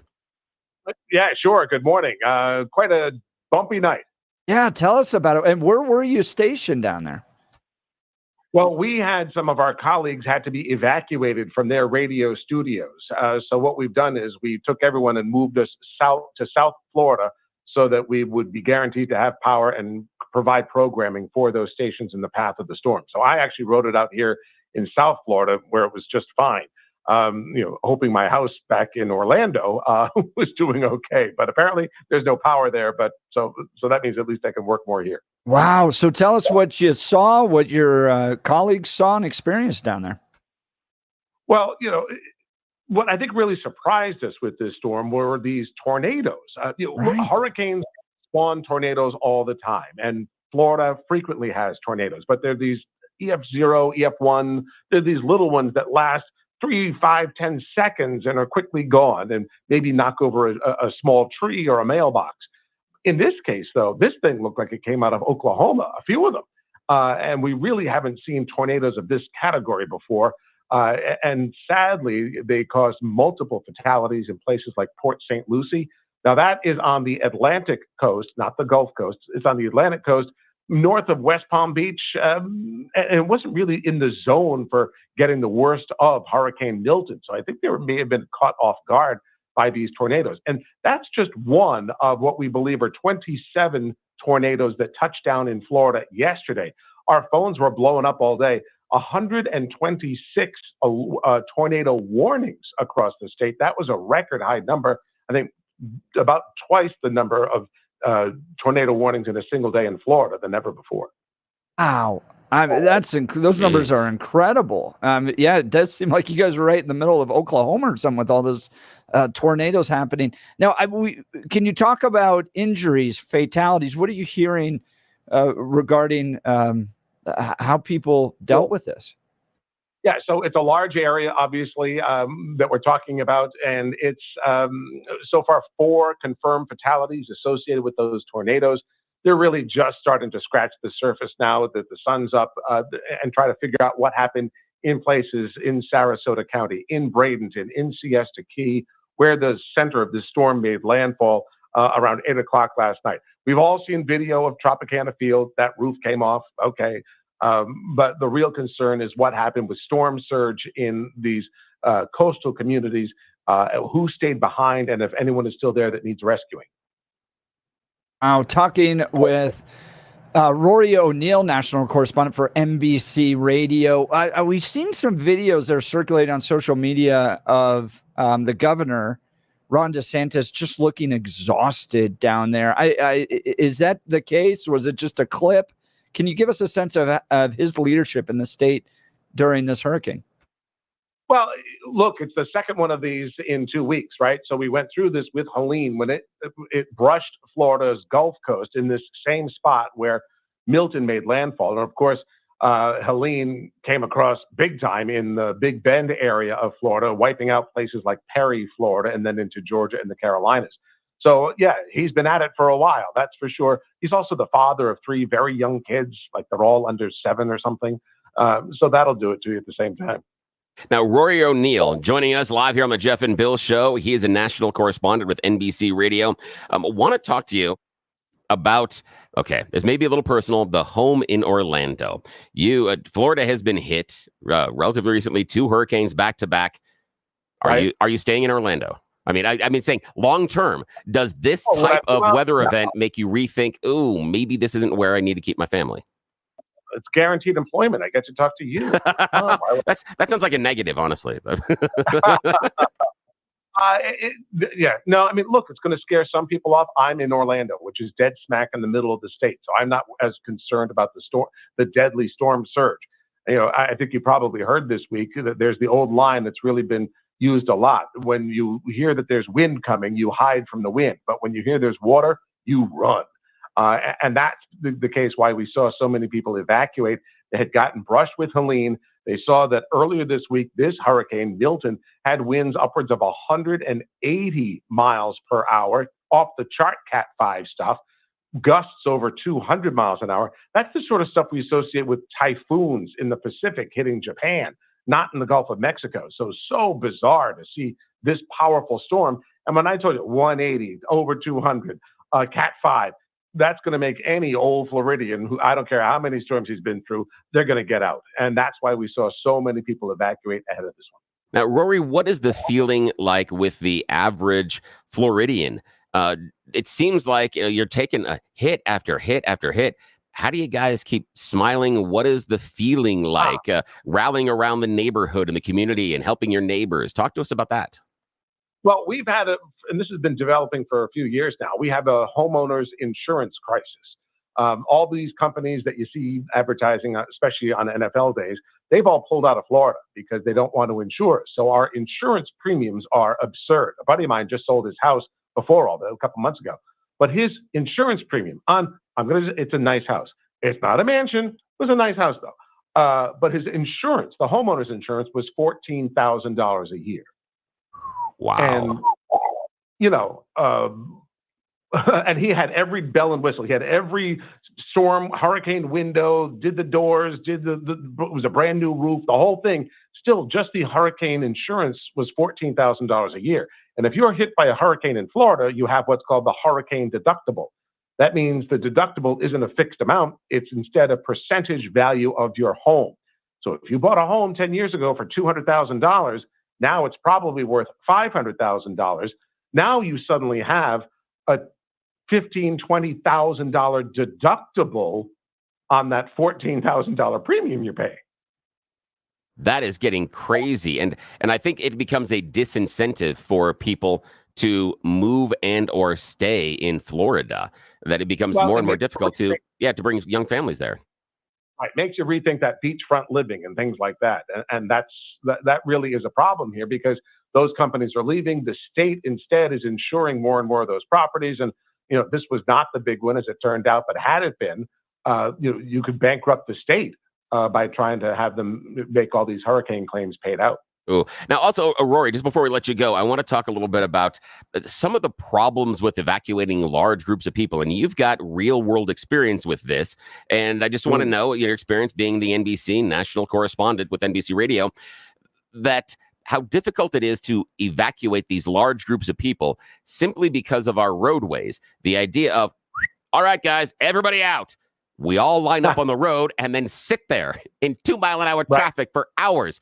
Not necessarily the safest thing, not the quickest way to evacuate. Can you talk to us just about the difficulty of getting so many people out of the path of the storm and what that's been like there in Florida? We've got I-25, 225 problems here as far as traffic, but we can't imagine the traffic involved with that type of an evacuation.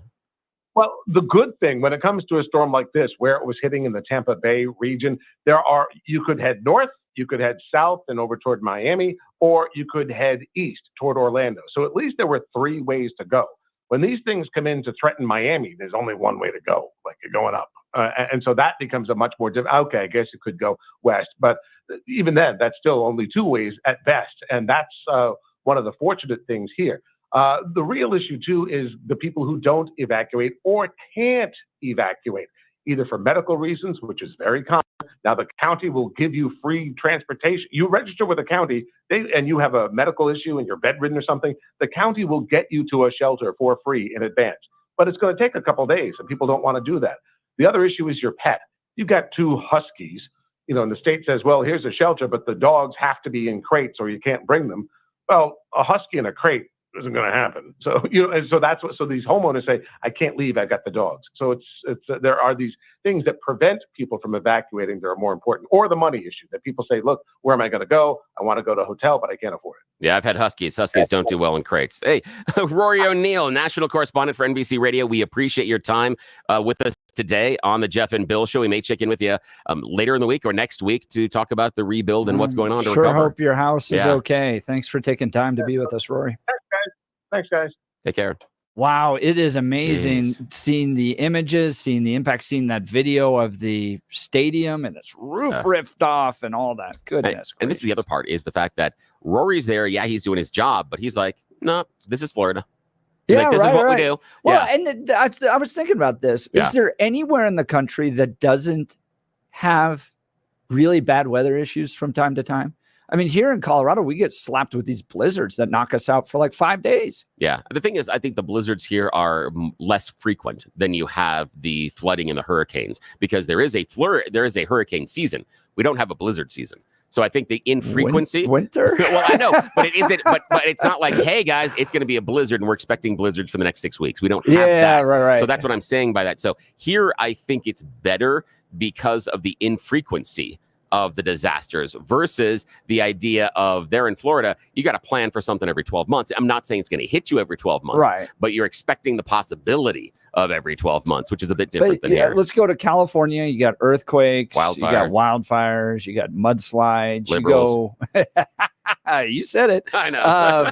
You go to the northern parts, you get just really cold. I mean, miserable winters. Yeah, in Wisconsin and Minnesota, Michigan, those types of things. Yeah, you get through like Oregon and Washington, you just get rain. There isn't necessarily a lot there, etc. Yeah, it's true. But yeah, it's just wet. Rain. The Midwest, no you sun. get the hurricanes. The eastern part or Midwest, you get the hurricanes. You get the tornadoes. Yeah. Sorry, we're mixing them all together because they had how many tornadoes? I know, 26 or something like that. 126 tornado warnings. That's crazy. That's nuts.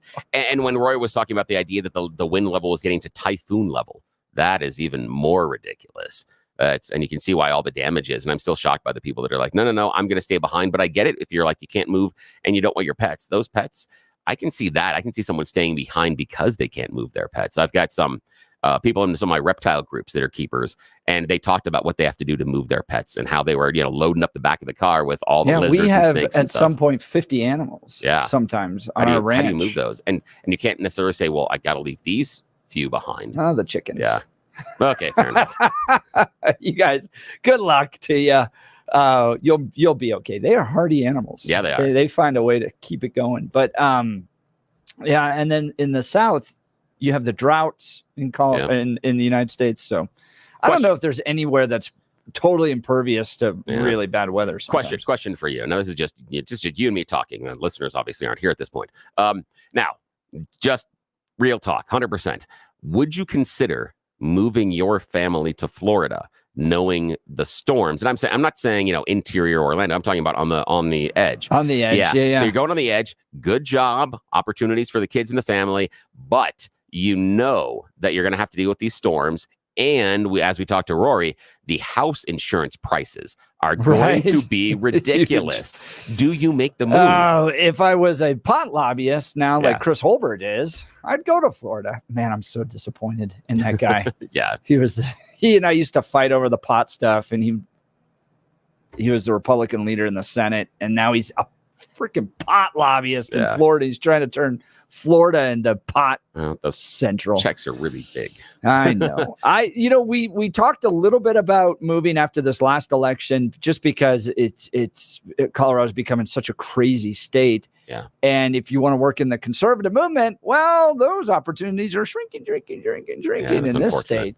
So we looked at maybe Oklahoma, Florida, but I don't know, man. Yeah, my cousin's going to Oklahoma, and he had talked, and he kind of is more of a beach guy than I am. Yeah. And he talked about the idea of, going to either coast is silly because, again, storms and also housing insurance prices. He said it just was ridiculous. And he said the housing costs in Oklahoma were much better. And he said that the lifestyle was somewhat similar. Said weather's a little different. He's going to miss mountains. They've got, what they call mountains. And he's like, it's ridiculous and stupid. They're just big hills. But he likes it. But he said it was difficult to make the choice based on leaving just the Colorado lifestyle. He said, politics aside, it's just the mountains being so close, all the days of sunshine, not having horrible, weather events happening all the time. Calendar, and just being enjoyable. And that most of the people in Colorado are just cool people, or just nice to be around. Yep. He said, that's a tough move for him, but he's moving there because of the situation. And then I was offered a job to yell at the crazy Democrats. Oh, yeah, in the where? state. Here. Oh yeah, nice. Right? And that's right. This is a great place to do that. Yeah, if you're gonna came back, yes. If you're gonna have to take on lunatic liberals and be a conservative talk host, well, Colorado's a good place to be right now. Yes, it is. All right, look, if you're losing your hair, you need a simple solution that works. You want the best modern technology with top-rated physicians Guys, something that's guaranteed to work. You need Dr. Tanya Pauls and her team at Advanced Hair. They've completely redefined hair restoration, from the experience itself to their unmatched results. Receding hairline, bald spots, thinning hair, address them all with Advanced Hair's simple one-day treatment in a calm, relaxed environment with the most experienced professionals. Advanced Hair has performed tens of thousands of these breakthrough treatments. And get this, your own natural hair begins to regrow the very next day. No one in Denver can offer anything like the Advanced FUE found at Advanced Hair, and I highly recommend their team. It all starts with your free consultation. Call 720-459-HAIR. If you qualify, you also get $250 off and 250 free hair grafts. Refine your hairline with the team that's redefined hair restoration. 720-459-HAIR or advancedhair.com. 720-459-HAIR. advancedhair.com. We'll continue with the Jeff and Bill Show. You're listening to Denver's Talk Leader, News Talk 710 KNUS. At this hour, I'm Christina Owayo in Dallas, and here are your top stories. Eric Trump posting to X that he, his dad, President Donald Trump, and the family are honored to have 275 incredible linemen from FPL as they got ready to respond to the aftermath of Hurricane Milton. Eric, who is the executive vice president of the Trump Organization, posted the video just hours before Milton made landfall in Florida on Wednesday. Eric added, quote, "You are amazing, and the Trump family and the entire state of Florida appreciates you. Enjoy the rooms. They are the best in Florida, and be safe." The resort has 643 total guest rooms, with room rates starting at about $300 a night. Florida Governor Ron DeSantis making sure the state was as prepared as possible, staging more than 50,000 linemen before Milton hit to help with the recovery, which he said was the largest staging of utility workers in U.S. history. Amazon is trying to achieve greater efficiency and has developed new systems to shave seconds off each package delivery and help customers make faster buying choices. The company announced on Wednesday that it has created spotlights within its trucks to guide delivery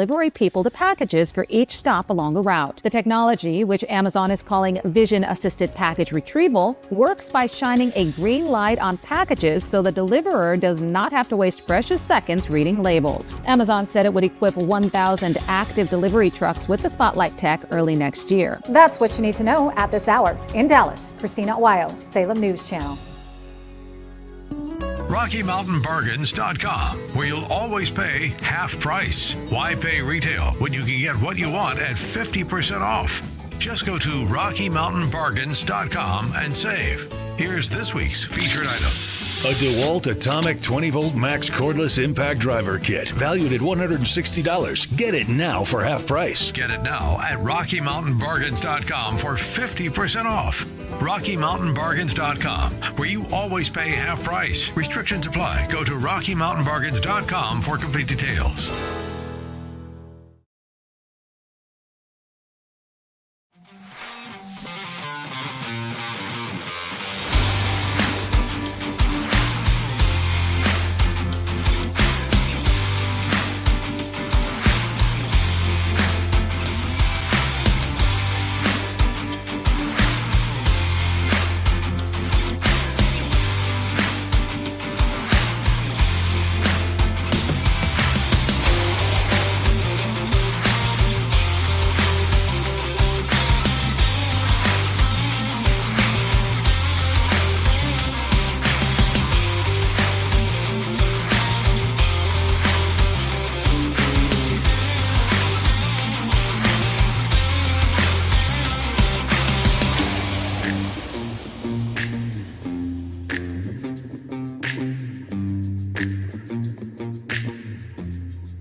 Welcome back to the Jeff and Bill Show, updating you all on Hurricane Milton and the impact it had in Florida. We just heard from Rory O'Neil, who's in Florida, national correspondent with NBC Radio, giving us an update on there.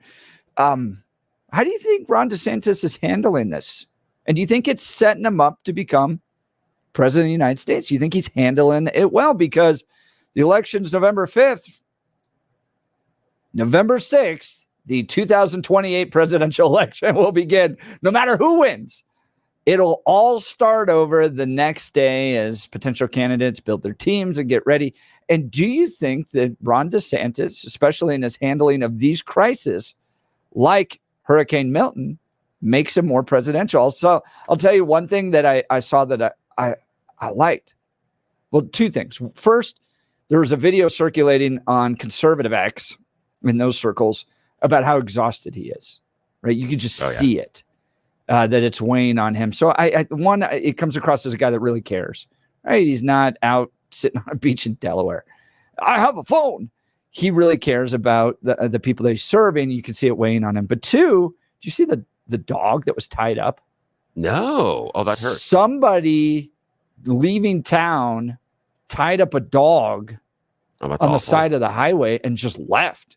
Oh, that's awful. And police there saw the dog and rescued it. And Ron DeSantis was asked about it, and he dropped the hammer. Good for him. He's like, you're going to treat animals like this, we will arrest you. Good. And seriously punish you for it. Absolutely. I mean, it's one thing to let an animal go, right? Like if there's a fire raging towards your house, you just open the paddocks for the horses and you slap them in the butt and you're like, run. Yeah. You know, like, that's one I can't get thing. you out of here. Yeah. It's another thing to tie an animal up as a storm comes. Yeah. And here's the problem that makes it different is you're not letting the animal fend or care for itself, even though it's a difficult choice.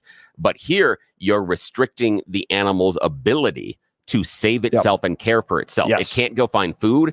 It can't get away from anything. It is stuck. And that's why that goes to another level of just pure animal cruelty. That's awful.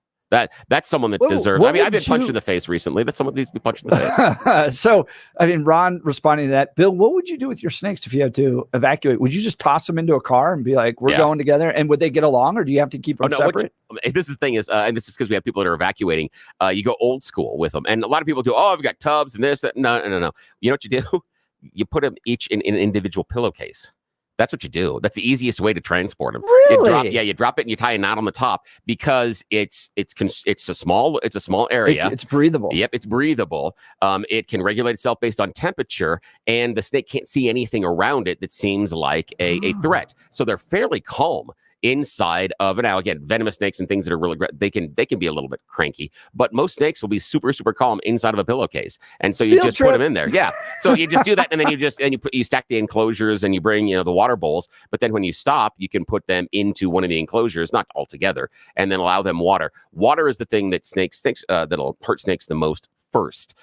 They can go months without food. I've had a snake that has gone 6 months without eating, without any negative effects. But water, dehydration is a serious, serious issue. That's the thing that for keepers you got to stay on top of. So if you're traveling, that's where some of the keepers that I was talking to out of Florida, they're going to go live with family for a while, and they were talking about how often they're going to stop. And it's not like a daily thing like getting dogs water, but if you stop for overnight, you do have to make sure the snakes get into an enclosure and get access to water. That's about it. They're super easy to take care of. In fact, going on vacation, easiest thing in the world. Larger water bowl, make sure the water bowl is full, feed the snake before you go. You can go for weeks. Snake's fine. As long as the lights are on a timer and you have a thermostat. Yeah, we hire ranch hands to come help because it's daily, right? You got to feed the goats and the chickens and the cats and dogs. Yeah, and I knew someone that was evacuating. Oh gosh, let me think. What does Crystal have? 23 snakes is what she was evacuating in the last 48 hours. Yeah, 23. Oh, down in Florida? Yeah, in Florida. She's in Florida. Yeah, 23 is what she was evacuating. Yeah. She's got 23 snakes, and that's what she was evacuating. In addition to frogs and other lizards. Think through your hobbies.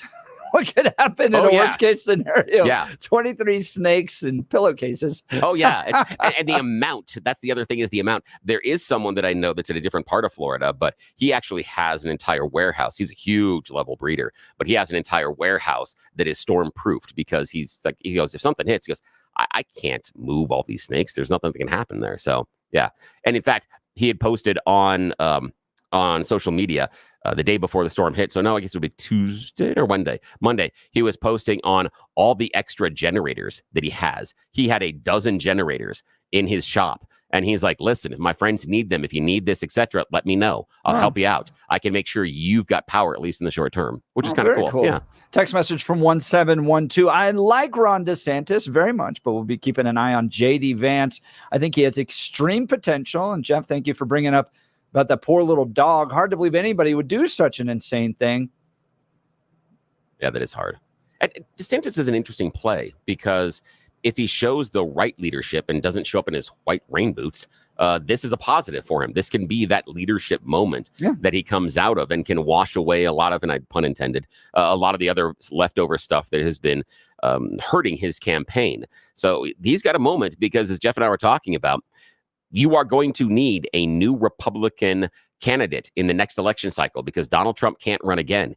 He wins, he's got 4 years. If he doesn't win, he got 4 years to run again. So regardless, you do need another candidate. And does this storm give Ron DeSantis the opportunity to get back into the pole position? Look, and being a U.S. senator is great, but that's legislative experience, and that matters. That's important. But the president is the chief executive. And the only other job that's close to that is not the vice president's job. No. It's the governor of a state. Yeah. And I think that our electorate has bent to liking governors more than liking senators because of exactly what you outlined, because the idea that they've had to lead what would be a microcosm of the nation. It gives more of that. And I think that's why Polis still has his eyes on 1600 Pennsylvania because of that experience. And I think that's why he's in the governor's mansion after he was in Congress. He's going to run into a real hard challenge of just being really boring. Yeah, that is it. He's not a good communicator. And he seems, again, I've only talked to him briefly a couple of times. I mean, nothing big, just reporter stuff. He seems to have a charisma problem a bit. There isn't that overwhelming. I mean, Donald Trump has buckets of charisma. Barack Obama and Clinton, buckets of charisma. The Bushes had their own version of charisma. Mitt Romney struggled with charisma. Struggled. Mittens? Mittens. Yeah, there was a certain thing there. Yeah, But he struggled with it. And John McCain and Bob Dole. Yeah. And I think early on, Biden did have charisma, but I think by the time he ran for president, it was gone. He landed that job for something completely different. And there have been a number of other candidates. You had, and I think Ted Cruz struggles with the charisma thing. I think there are a couple of other Democrats that Chuck Schumer, I can't imagine why he continues to get elected. Chuck Schumer seems like a guy that should be running some old bookstore. No, than he should be running a mob. I'll tell you exactly how he gets elected. Okay. Anybody that challenges that seat ends up with cement shoes. Okay, that's fair enough. I can see that. I can see him playing the kindly doddering old man, and then kind of like, I don't know what I'm doing, and then in the back room going, give him the necktie. Right. Another text message 8422. It's really impressive how DeSantis is handling the storm. He's showing true leadership. I don't understand this, though. Also, the way he dealt with Kamala's accusations was very professional and to the point. That was the accusation about him refusing her phone call. And he did a very good job with that. He just said, I talked to her boss or something. Yeah, and it's just the idea of that wasn't the most important thing at the time. It's for me to talk to the vice president or talk to the candidate. There were other things. There were other things that were rising up. And I was surprised that Kamala's campaign tried to make that into something. That was something I'm like, that's nothing but a mouse fart. That doesn't matter at all. I mean, you can't move anything at all. You're the vice president. You don't have really any legislative power. You have no fundamental executive power. There is a heck of a lot you can do. And I applaud the DeSantis campaign for understanding that phone call for what it was. That was a political phone call. That was I can do president stuff too. No. If he's refusing a Biden phone call, that's different because that's the dude that can make the stuff happen. You're refusing a vice presidential phone call? Who cares? And I'm surprised that the Kamala campaign tried to make a big deal about it. And good on the DeSantis house to say, no, that's a bunch of crap. This is silly. That is not a priority that we need to have at this point to see what the vice president thinks about the situation. You know who I think would be a fantastic governor for Colorado? Ooh. And I'm going to keep saying this until he finally decides to run. Dan Caplis. Oh, yeah. Gosh, Dan would get it done for a few reasons. One, Dan has great values. He's pro-life, pro-America, pro-family. He gets it, strong in his faith. That matters, especially if you need to hire somebody in an injury case, because that's going to send a message to everybody involved in the case that you're serious about principles and values. This isn't about just getting money. This is about somebody who really cares for people and has solid values. He's the son of a police officer. He's a former seminarian who's dedicated the last 40 years of his life to helping people who are hurt in serious motor vehicle crashes. But more than that, he's a real winner, which is why I think he'd make a great governor as well. Dan is believed to be the only lawyer in Colorado history to win 5 straight multi-million-dollar verdicts in Colorado crash cases. Dan is also believed to have won the largest truck crash verdict in Colorado history. Dan Caplis Law is so trusted that he's the official law firm partner of the Denver Nuggets and the Colorado Avalanche. Dan Caplis Law is a serious firm for serious cases, and you're probably thinking to yourself, well, if I was ever hurt, I probably could never afford him. Dan accepts righteous injury cases on a percentage fee basis so that he can represent good people from all walks of life without regard to ability to pay. If you need Dan's help, give him a call at 303-770-5551 or hit dancapluslaw.com. Look, even if you're not hurt right now, why not put his phone number in your phone so if an accident happens and you are hurt, you can quickly get a hold of Dan Caplis Law. 303-770-5551 or dancapluslaw.com. We'll continue with the Jeff and Bill Show. This is Denver's talk leader, News Talk 710 KNUS. RockyMountainBargains.com, where you'll always pay half price. Why pay retail when you can get what you want at 50% off? Just go to RockyMountainBargains.com and save. Here's this week's featured item. A DeWalt Atomic 20-volt max cordless impact driver kit, valued at $160. Get it now for half price. Get it now at RockyMountainBargains.com for 50% off. RockyMountainBargains.com, where you always pay half price. Restrictions apply. Go to RockyMountainBargains.com for complete details.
Welcome back to the Jeff and Bill Show. We got to admit, we can't let that go. That John Caldera talking over Mariah Carey's Fantasy. Come on, that's a special gift at 7:54 in the morning. That is a special gift. When are you ever going to hear John Caldera over the top of Mariah Carey? Nobody's fantasy.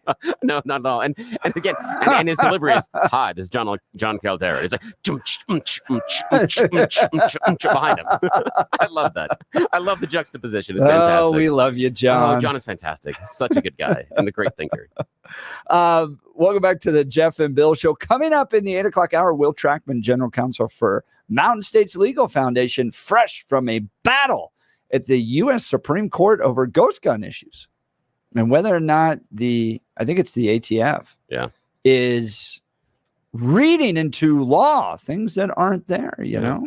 You know what I want to know, though, personally, as a side note, is I'm curious that when you're there and you get to argue in front of the Supreme Court, is there do you have a prep area they give you? Is there like bathrooms and stuff? And the reason I'm asking is because I want to know if there are like coasters or Supreme Court ashtrays or towels, because if there are, the next time he shows up, he has to bring us something. I would like to have some. Just saying. It's like when you fly on Air Force One and you come back with like decks of cards from yes, exactly. the White House on it. I have an Air Force One hat that I will not admit how it was taken. Yes. Do you want to admit which administration it comes from? Yeah, Bush administration. 1 or 2 or 3? 2. 2. Yeah. Okay, so is George H.W. Yeah, Bush. H.W. Yeah. Someone was able to. Oh no, abscond George with W. Bush. George W. Yeah, so it's the younger Bush. Yeah, someone was able to abscond with an Air Force One hat for me from that administration, and I appreciate it every day. Those are cool. You got to take advantage of those Absolutely. moments. So, how did the Supreme Court case go yesterday? And I've been reading about ghost guns, and I'm a little torn on it. Obviously, you have serial numbers, and you want to track bad guys with guns, but I kind of like the idea of living in a country that you can build a gun in your basement. That's what we did in the Revolutionary War. So what's wrong with that? Yeah, we're going to talk to Will butter. Trachman. Right. We're going to talk to Will in just a second. You're listening to the Jeff and Bill Show. Denver's talk leader, News Talk 710 KNUS.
8 a.m. in the Mile High City. Good morning, Denver, Colorado. You've tuned into the Jeff and Bill Show on News Talk 710 KNUS. I'm your co-host, Jeff Hunt, along with Billy Thorpe, bringing you the freshest insights and hottest takes from the right, left, and center.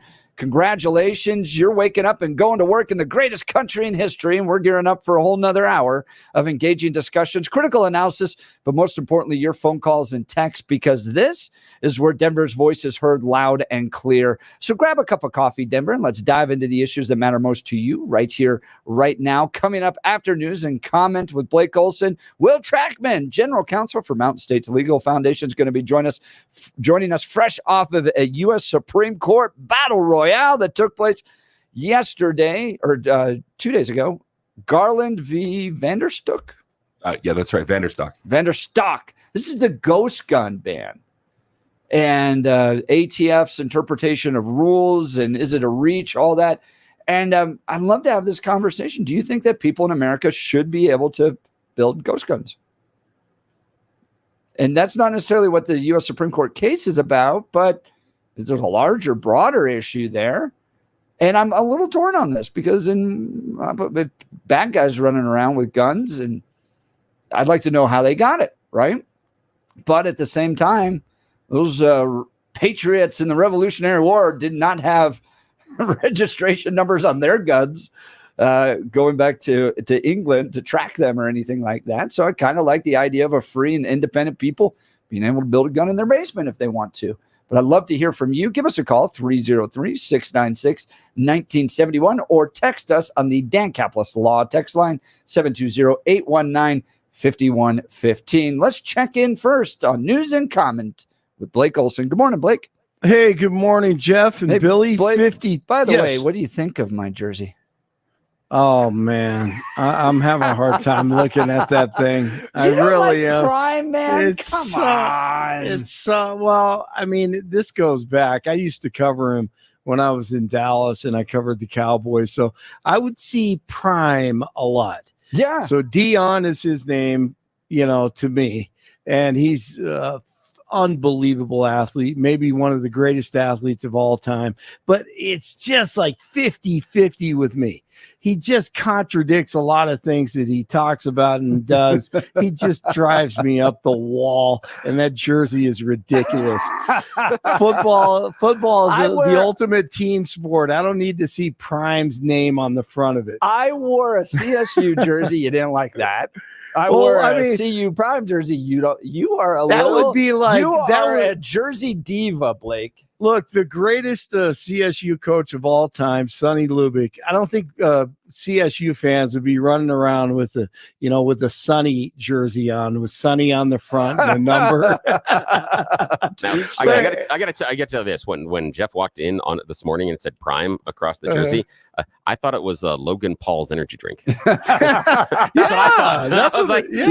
I get it. Speaking of the health conversation we had, my kids tried that for a little bit. I think it's just pure sugar. It's it's horrible. 99% sugar and a drop of water. Oh yeah, it's awful. And today is not the day to look at it, but the economic world, looking at the life cycle of Prime energy drink, that thing's done. Fascinating. Yeah, nobody drinks it anymore. That's crazy, right? It is the fastest growth and fastest fall of a newly introduced product in probably the last 40 or 50 years. Not like number one, but it's got to be in the top 10 if you look at the product life cycle, how quickly it was adopted. Now, Will, did your kids get into Prime? So my son actually wrote an article for his 6th grade school newspaper about the dangers of Prime. Oh, that's great. That's great. That is awesome. True story. And I thought originally people were talking about maybe it had caffeine, but I don't even know if it was the caffeine or it was the sugar, really.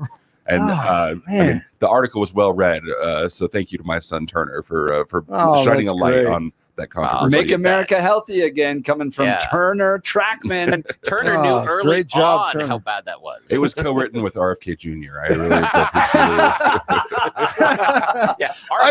RFK was Jr. was just mad that an X-ray whale head. That's the thing. He's like, we got to go more natural here. Okay, I feel like such a horrible parent. I used to take my son. What was that, about a year ago? And Dad, we got to go get a 6-pack of Prime. And then I found out what was in that stuff. And thankfully he's turned, I mean, we got it for the kids because whatever, right? They're all talking about it. It's in the store. It can be that bad. And then it's like our kids like self-selected out of it. Right. Exactly. I don't think I want to drink this anymore. It's like how most adults realize at some point or another that Chef Boyardee is a liar. That's not food. That's not food at all. Not really meatballs, huh? Yeah, not even close. All right, guys. I can't wait to talk more about Prime. 52 and sunny in Denver, expecting a high of 84 today. The 7-10 5-day forecast coming up. Our top story. I'm born and raised in Florida. We actually lived in Fort Lauderdale when Andrew hit, and we evacuated to Sarasota. So now it feels like, here we are almost 30 years later, just doing the opposite. We just barely got cleaned up from Hurricane Helene, literally 2 days before. To be honest, my insides right now are shaking. I feel like crying. Hurricane Milton is still a Category 1 storm as it leaves Florida and heads into the Atlantic. Milton made landfall last night as a powerful Category 3 hurricane just south of Sarasota. Several deaths are being reported in St. Lucie County, where a tornado destroyed everything in its path.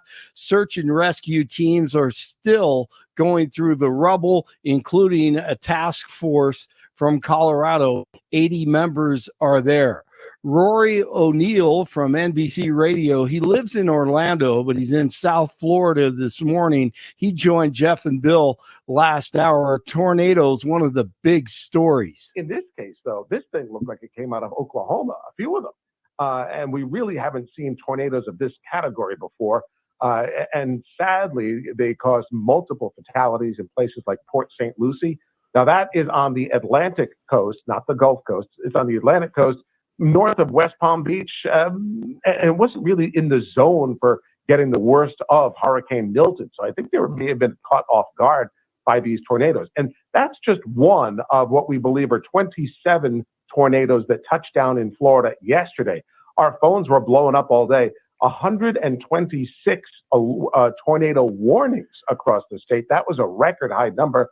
I think about twice the number of tornado warnings in a single day in Florida than ever before. Milton is creating dangerous conditions along Florida's east coast. The director of the National Hurricane Center says roads remain flooded, trees and power lines down, and electricity cut off to millions of customers.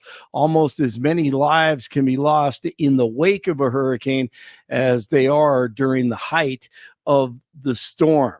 2 Thornton police officers are injured and a suspect is dead following a neighborhood shooting Wednesday morning. Thornton Interim Police Chief Greg Reeves revealed a man came out of a home with a rifle and began firing at officers. Our officers are exposed to difficult situations daily.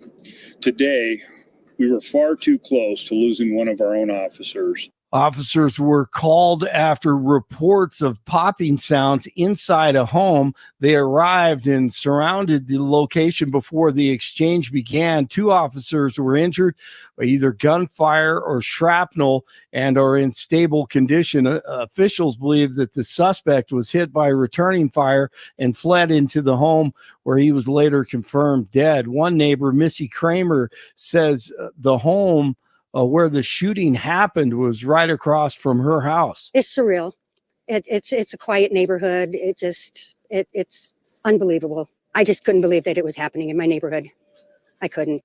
Former President Trump in Pennsylvania last night, he said we should all pray for the people in Florida. He'll be in Aurora tomorrow for the big event at the Gaylord, and Jeff and Billy will be there doing their show live. Come on out and say hello. Trump is also planning to hold a rally at Madison Square Garden soon. It hasn't been done in many decades, but we're going to make, how could New York be run worse than it is, right?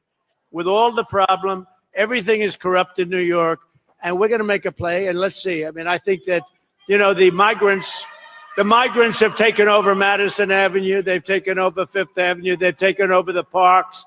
The kids can't play Little League. It sounds like a trivial thing, It's a big deal when you have a son that's a Little League player and he can't play. So we're going to go Madison Square Garden. We went to the Coliseum, Nassau Coliseum. We could have filled up the Nassau Coliseum 3 times. It was incredible. We left there a few weeks ago. It was incredible. So we're doing Madison Square. Trump made a couple of stops in Pennsylvania on Wednesday. Today, former President Obama will pay a visit and try to help Kamala Khan. The great Rafael Nadal is retiring after 22 Grand Slam titles in tennis. He's 38 years old and will make his final appearance for Spain next month at the Davis Cup. 50 in Glendale, 48 in Golden, 52 in Denver. Jeff and Bill, Jeff, Mr. Prime, continues on Thursday. Prime time. I don't know what that is. That's what he used to say. That's what he used to say. I love that he puts on a cowboy hat, talks about Jesus, and the libs can't do anything about it. I love that. But okay, we'll talk later. Blake Olson, News Talk 710 KNUS. Another day of sunshine in the Front Range. Highs this afternoon in the lower to mid 80s. Lows tonight low and mid 50s with light winds. Cold front comes in tomorrow. That will cool us off to the mid 70s. Wrapping up the work week. Keeping it dry though with hazy sunshine. Lows Friday night low 50s. Back in the low 80s Saturday. Mid 70s Sunday. Weather brought to you by branchplanning.com. Secure your future retirement with a reliable income stream. Annuities can provide guaranteed payments, giving you peace of mind. Get your review at branchplanning.com or call 303-219-0088. Meteorologist Don Watzel in the 710 KNUS Weather Center.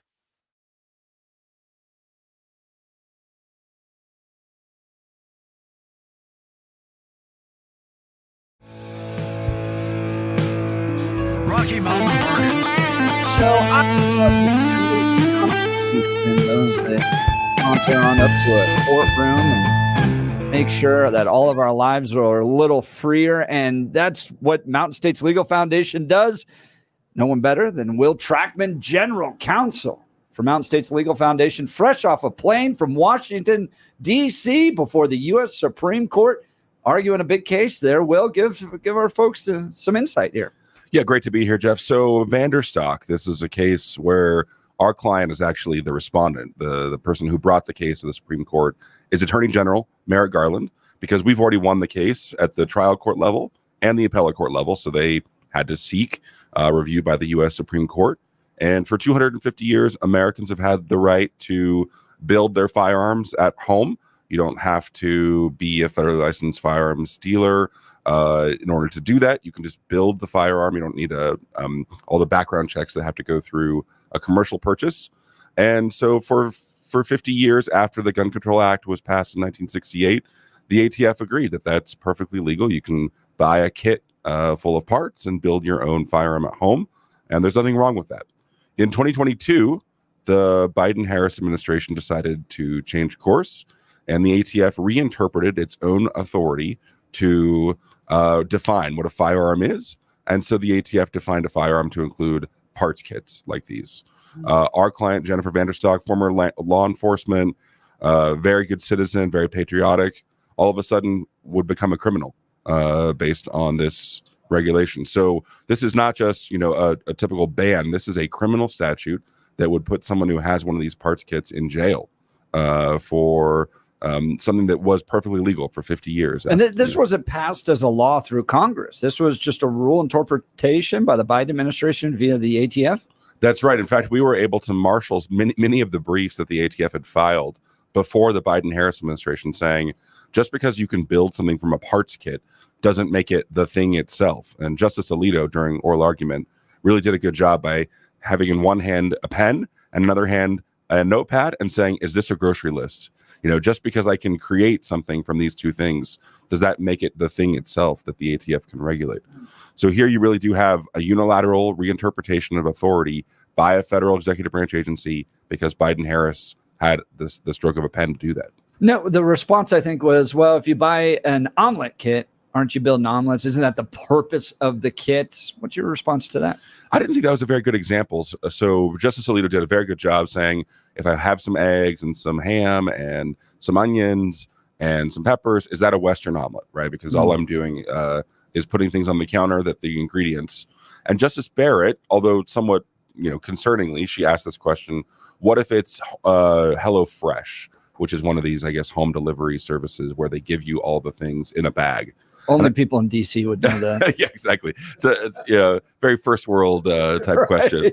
And so I don't think that changes the fact that if you put all those things from the bag on the counter, that it does become a Western omelet, even if it's in a package altogether. I think once you cook it, it's a Western omelet. Once you build it, it may be different. But here, this is a parts kit. It takes a significant amount of time and skill to do it. Even the ATF's expert got it wrong a bunch of times in their affidavit. They admit they couldn't get it right. It took them a lot of time and effort. Wait, the government experts regulating guns don't know what they're doing? Shocking. Yeah, well, I mean, the point is, it's not the type of thing that if you were a hardened criminal, you would order a parts kit online and then get out your milling machine and decide, okay, now's the time to make a homemade firearm so that I can use it in a crime. The government likes to use the word. But you could.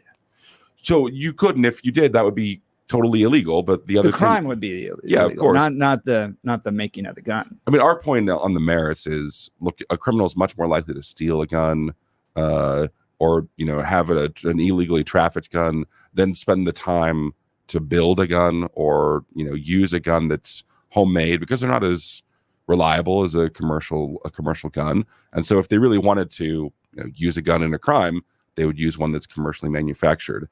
And the left uses the phrase ghost gun, which is a very spooky term. We're in October. I understand that they're trying to scare people, but these are just homemade firearms. Sometimes it is just the gun, right? As Tim Walz said. Yeah, exactly, right. So these are not ghost guns in the sense that they're spooky, haunting guns. They're homemade firearms that we've had the right to build for 250 years.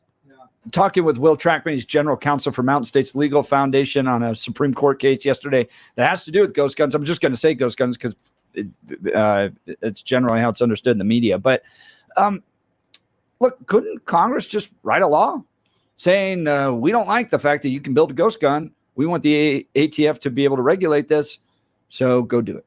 Absolutely. So Congress has passed laws regulating firearms, and the ATF has jurisdiction to regulate firearms. What the ATF ought not be able to do is define what a firearm is to include non-firearms, because if they can define anything they want to be a firearm, that expands their regulatory power. It means that they've now unilaterally decided that something that wasn't in their scope now is, without Congress weighing in, without Congress saying, we'd like to expand your authority. It's one thing for Congress to delegate authority to executive branch agencies. I'm not a big fan of that just generally, but I admit that it happens. Here, the ATF didn't do anything other than reinterpret an old 1968 statute saying, oh, I guess we have more authority than we thought we did. And Justice Kagan, who's on the left, during oral argument said, how many times are we going to do this? We had the CDC eviction moratorium, the OSHA vaccine mandate. Now we've got this. And so it is interesting that the Biden-Harris administration keeps picking up old statutes that were passed generations ago and saying, oh, we've got a lot more authority than we thought we did. Power. All right. So how does Loper Bright fit into this then? Loper Bright is good for us. So just a refresher, Loper Bright reversed what they called the Chevron doctrine, which meant that courts had to defer to executive branch agencies. So in this instance, you do have an executive branch agency interpreting its own authority. And it used to be that a court would have to defer and give weight to that interpretation. That's no longer. So Loper Bright is a great precedent for us. Justice Jackson, during oral argument, started to complain about Loper Bright. I mean, Loper Bright is water under the bridge now. It's a decision that was that came out over the summer. But she started asking questions like, why? Who are we to second guess the ATF? We're just a bunch of judges, which is an interesting instinct, but that fight's been fought and lost. So those questions went to a bygone era about Chevron deference. So we're talking with Will Trachman. He's the general counsel for Mountain States Legal Foundation about a big Supreme Court case yesterday. Headlines, though, don't look so good. This is from SCOTUS blog. court likely to let Biden's ghost gun regulation stand. They point to Amy Coney Barrett and Justice Roberts, who I think one, maybe both, has to side with the conservatives in order to take away, or I guess restrict the ATF's ability to just kind of redefine these laws from the 60s. But their analysis was that it didn't seem that Amy Coney Barrett or Justice Roberts were willing to come over. What's your sense of that? You were in the room.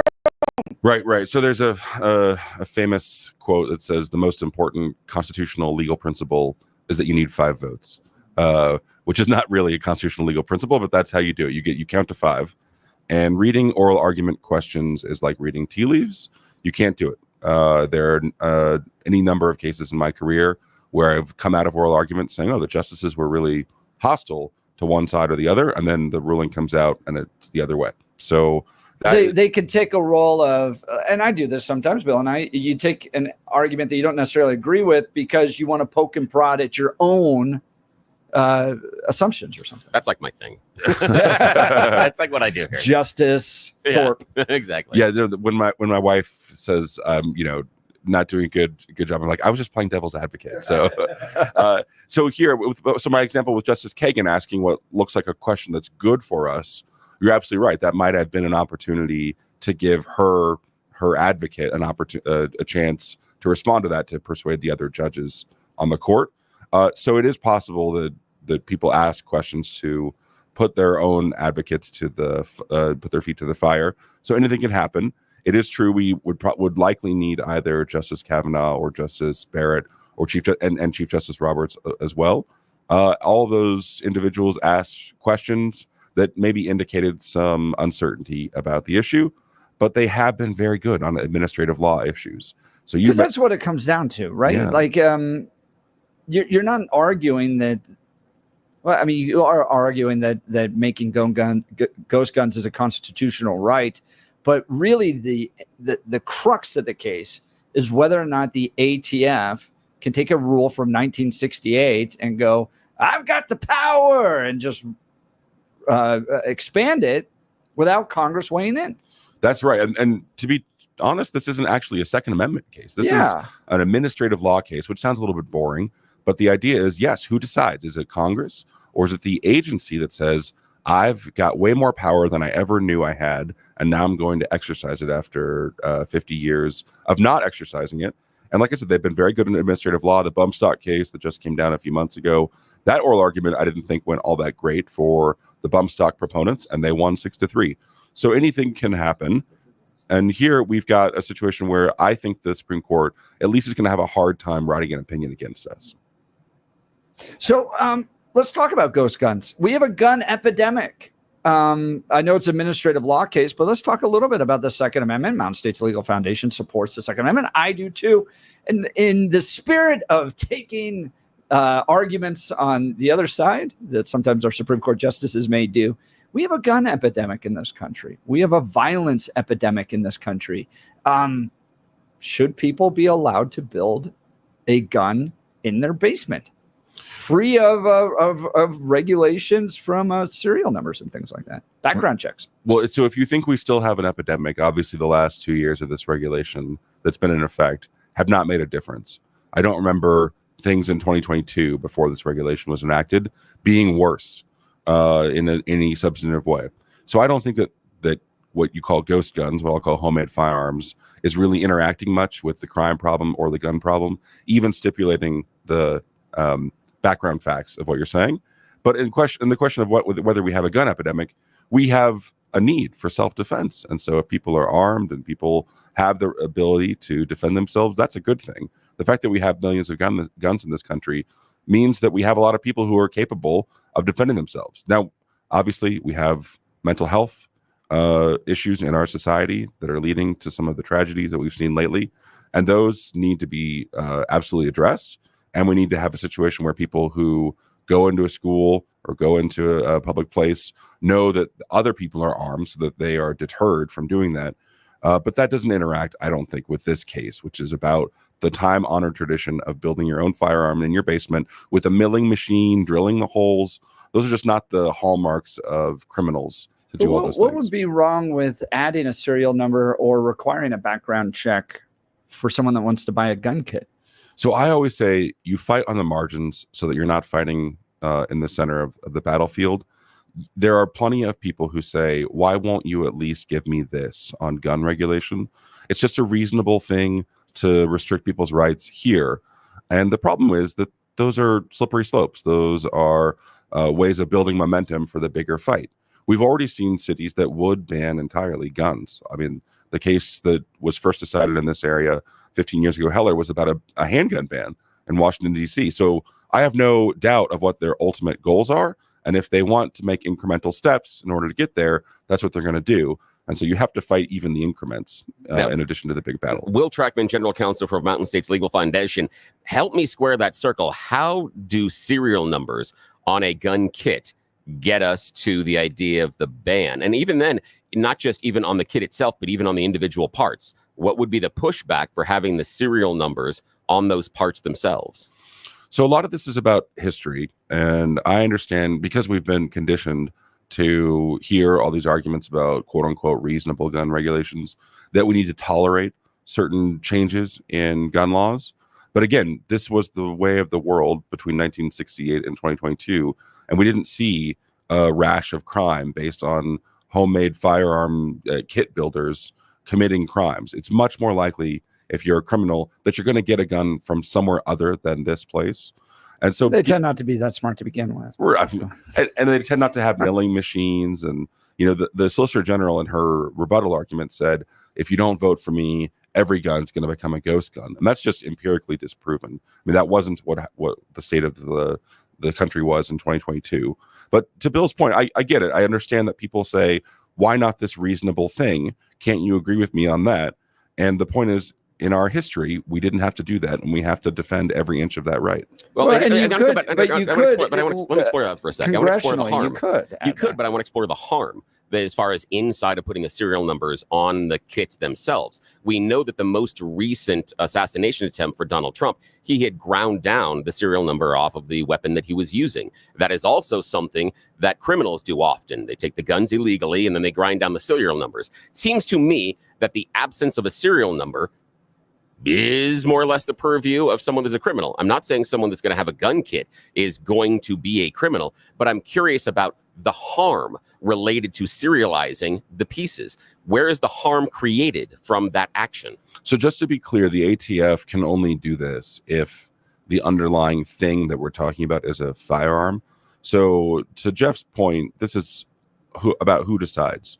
So if Congress thinks that homemade firearms need to have serial numbers on them, that you need to do a background check before you obtain one, that you can do any number of things with people who build these guns, they can enact those laws. You know, I might fight those laws as not regulating commerce or not being viable under the Constitution, but there's no administrative law issues with those with those types of laws. Here, the question is, can the ATF unilaterally decide, number one, this is a firearm, number two, we have the authority to regulate firearms, and number three, here's a new rash of regulations like serial numbers, like other restrictions on the right to build those homemade firearms.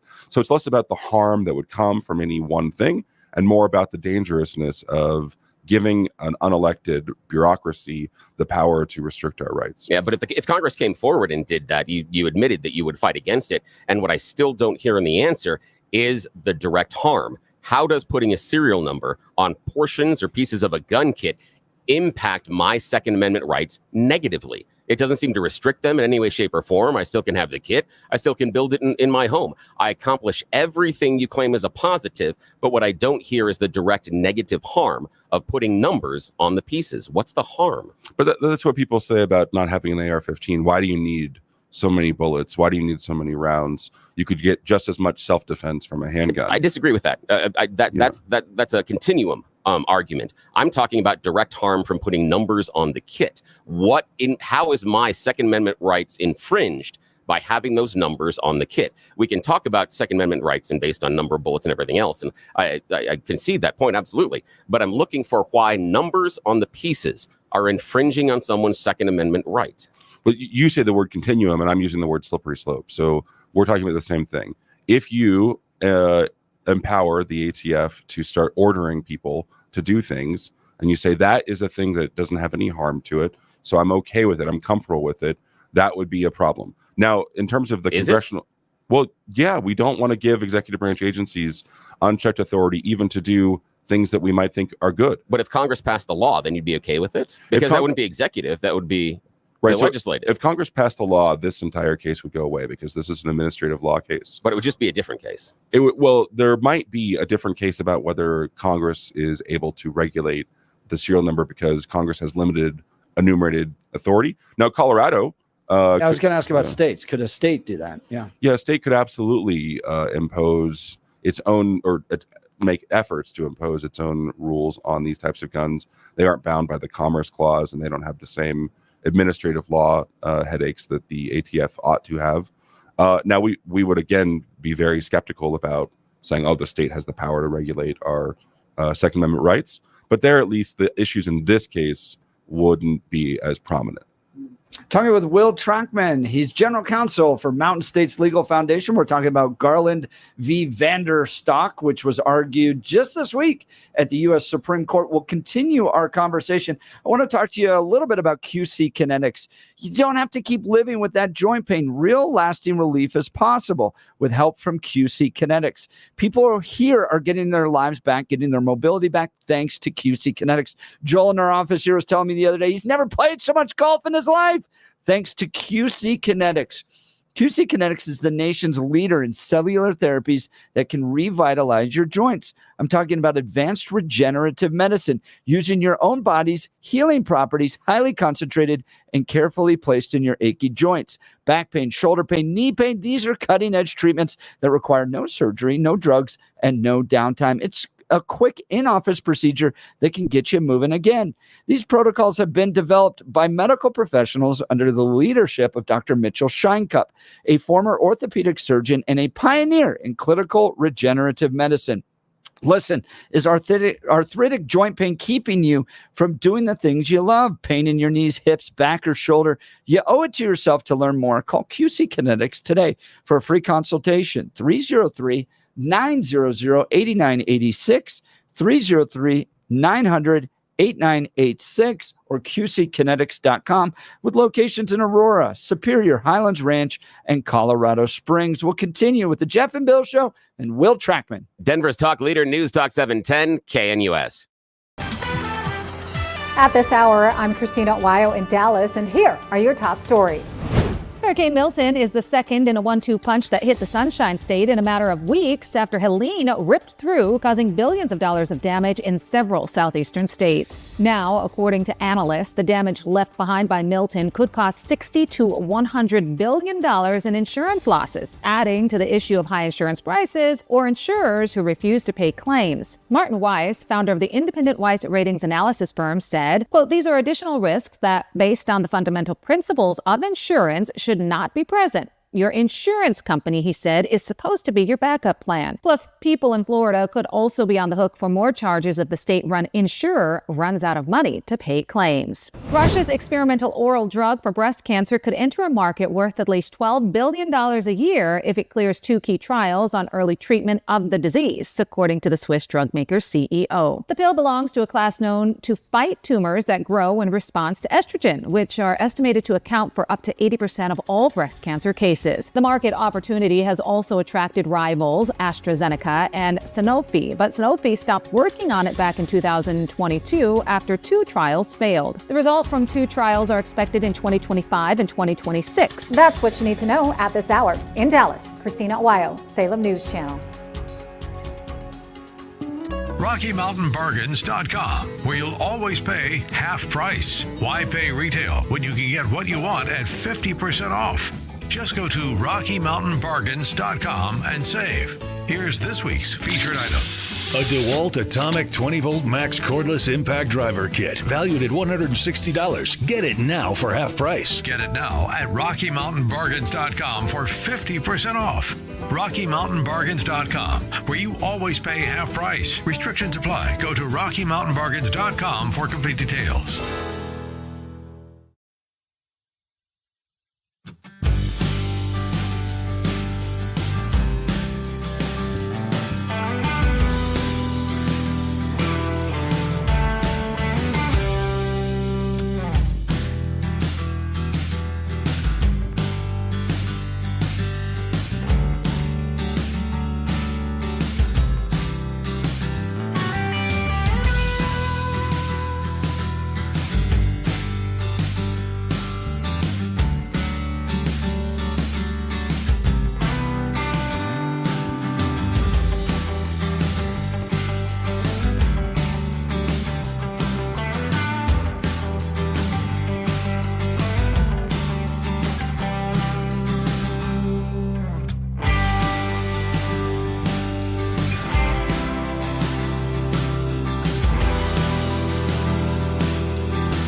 Welcome back to the Jeff and Bill Show. Will Trachman, General Counsel for Mountain States Legal Foundation, is joining us fresh off of a Supreme Court battle. This week, Garland v. Vanderstock, which has to do with homemade guns.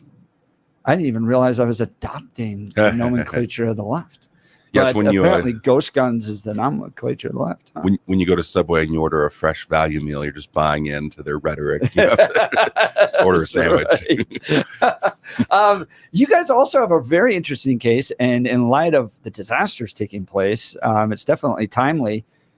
DEI and disaster relief. What is going on there? Yeah, so if you remember when Biden and Harris took office way back in January of 2021, when gas prices were much lower and inflation was down, they announced an executive order called the Equity and Whole of Government Executive Order. And sounds like something the left have put together. Equity in the whole of government. That's right. So the message was clear. Every executive branch agency, including my former agency, the Department of Education, was instructed to rethink everything they do in terms of equity. And just within a matter of days, they withdrew guidance that we had issued on not segregating schools, not grading students differently based on race, not training teachers differently based on race because they were conflicted. They conflicted with equity. And then we saw that trickle down in other agencies. So they passed a COVID-19 debt relief program in 2021 that gave debt relief specifically to non-white farmers and ranchers. We sued over that. We got that program halted. It was eventually repealed. And just in the last year, we discovered another DEI program out of the Department of Agriculture where disaster relief was being doled out based on race to farmers and ranchers. So if you had a tornado hit your farm and you were an African American, you would likely get up to 100% of the damage done to your farm or your ranch from the Department of Agriculture. On the other hand, if you were white, you would get something like 10 or 20%. They called it progressive factoring, which is itself an ominous term. Whoa. And progressive factoring. And so this was money that Congress allocated and that the Biden-Harris USDA, again, the Department of Agriculture, decided to adopt racial preferences in. So we sued over that earlier this year. We now have an injunction preventing them from doing that. But it is part and parcel of what we're seeing with this administration, which is whenever they can insert racial preferences, race discrimination in anything. It's just racism. Oh, yeah. I mean, and this is disaster relief, too. So you would think of all the places where you wouldn't want racial considerations to come into play. You would think, well, you know, a tornado doesn't discriminate, Right. but now the federal government does in terms of disaster relief. And where are you in the process of that case? So we've already gotten the preliminary injunction. That's the good news. We've already halted the USDA doing this. Now, of course, our clients have been injured in the past, and that hasn't been remedied, but at least they won't be injured again in the future pending this lawsuit. The government has asked for an extension of time to respond. They haven't even appealed the injunction, which is usually what you do when you lose about a federal program, you appeal. They've decided not to increase the blast radius of their loss, which I suppose is good strategy for them. But now we're doing summary judgment motions. I have a good feeling that we'll have those done by the end of the year and get a verdict sometime early next year. Now, Will Trachman, General Counsel for Mountain States Legal Foundation, I want to reiterate that point. I want you to walk us through again that the Department of Agriculture was awarding disaster relief money based on some racial qualifications, meaning if you had certain melanin in your skin, you could get more money than someone that had less melanin in your skin. Outline for our audience what the justification was from the Department of Agriculture as to why these decisions had to be made. What reasons did they give you for making these kind of decisions? Equity, right? So the argument, I think, from their perspective is African-American farmers and other minority farmers have faced so much in the way of hurdles in getting to where they are. And so when a tornado hits their farm or ranch, they have to go further back in time, I suppose, because it's more likely that they don't have as much history with their farm. Maybe they don't have the credit that other farmers and ranchers do. And so the only way to make things fair and even the playing field is to afford them more disaster relief. Even saying that, you can kind of feel gross about the idea that this would be something that your federal government, your taxpayer dollars are going to. But that's the best they've come up with, is that this is needed in order to balance the playing field. I mean, could you imagine somebody showing up I'm from the government in Asheville, North Carolina? John A., you have this amount of damage to your farm. We want to help you recover that. John B., you have an equal amount of damage to your farm. We want to help you recover that. We see that here, according to your form you filled out, one of you is of a certain race. Therefore, you're going to receive more money to help rebuild your farm. I mean, that's just, look, that's not America, man. It's unbelievable, right? Right. So the way I can prove it to you is that we have a court order from a judge saying stop. And because the federal government acknowledged that they were doing this, and they acknowledged that the best justification that they could come up with was the one that I just gave to Bill. So it wasn't close, to be honest. But the fact that they tried is really worrisome. And the fact that Kamala Harris has said in public interviews, I do think that we ought to put equity front and center when it comes to disasters. That was in 2022. And the fact that we've had a couple of videos leaked from FEMA now, where internal FEMA staff is talking about putting LGBT needs first, putting equity needs first. And we're in the middle of, the second hurricane in as many weeks. And it looks like Kamala Harris It just pisses me off. Sorry, I probably shouldn't say that. But it like this putting people into categories, ranking them, taking taxpayer dollars and allocating them based upon arbitrary rankings that fit some political narrative of oppression is just not American. No, and it's of course it's arbitrary. Just like we saw in the affirmative action case, the government itself couldn't answer what is the difference between an Afghan person who's classified as white and an Indian person who's classified as Asian? What is the substantive difference between those two people? And even the categories themselves, the government couldn't answer. Like, I couldn't tell you what person goes into which category. Well, and then they run around going that we need to be about unity. Yeah, like right. I can't imagine something that's more in the opposite direction of creating actual disunity by cataloging and categorizing everybody based upon melatonin and then doling out tax dollars based upon it. My goodness. All right, look, are you a homeowner who's considering selling your home? Like Gay Ribble and the Empower Home team used their database of over 14,700 ready buyers to get your home sold for top dollar.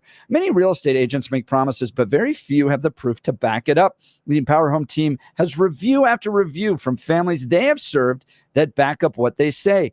They net their sellers 6.1% more money on average, getting their sellers $30,500 more in their pocket.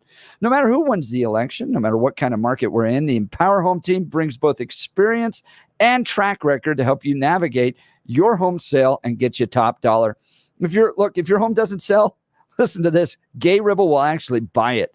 That's her guarantee to you. Reach out to my friends and realtors, Gay Ribble and the Empower Home team of Keller Williams. Call 833-301-SOLD. That's 833-301-SOLD, or visit gayhasthebuyers.com. GAYE hasthebuyers.com. We'll continue our conversation with Will Trachman of Mountain States Legal Foundation. You're listening to The Jeff and Bill Show. Denver's talk leader, News Talk 710 KNUS. RockyMountainBargains.com, where you'll always pay half price. Why pay retail when you can get what you want at 50% off? Just go to RockyMountainBargains.com and save. Here's this week's featured item. A DeWalt Atomic 20-volt max cordless impact driver kit, valued at $160. Get it now for half price. Get it now at RockyMountainBargains.com for 50% off. RockyMountainBargains.com, where you always pay half price. Restrictions apply. Go to RockyMountainBargains.com for complete details.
Welcome back to the Jeff and Bill Show. Joining us live in studios, Will Trachman, he's General Counsel for Mountain States Legal Foundation, fresh off of a major Supreme Court argument that took place over this past week. Garland v. Vanderstock, which is the homemade gun ban effort by the ATF, and had a fantastic conversation with him. Let's go to the phone lines. Tony, Denver, good morning. You're on the Jeff and Bill Show. Morning. Good morning. Thanks for accepting my call. Avid listener, first-time caller. What's on your mind? Hello? Yeah, what's on your mind? That guy is talking about discrimination against black farmers. It sounds completely racist and full of it.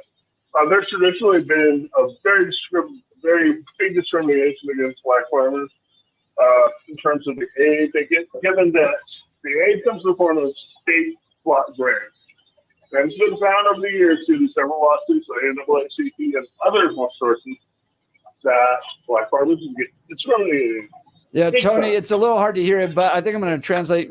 We just got to get Will's take on this real quick. We only got about a minute. So he's saying, look, there's been lots of discrimination against black farmers over the years with block granting to the states. What's your response to that? Well, Mountain States Legal Foundation, my firm, is firmly opposed to discrimination in all forms, including discrimination against African Americans. Here, the justification for some of the recent programs is that there was discrimination a generation ago in the Department of Agriculture. And that's true. There were two settlements under the Obama administration called Pigford I and Pigford II that doled out billions of dollars to those people who faced discrimination.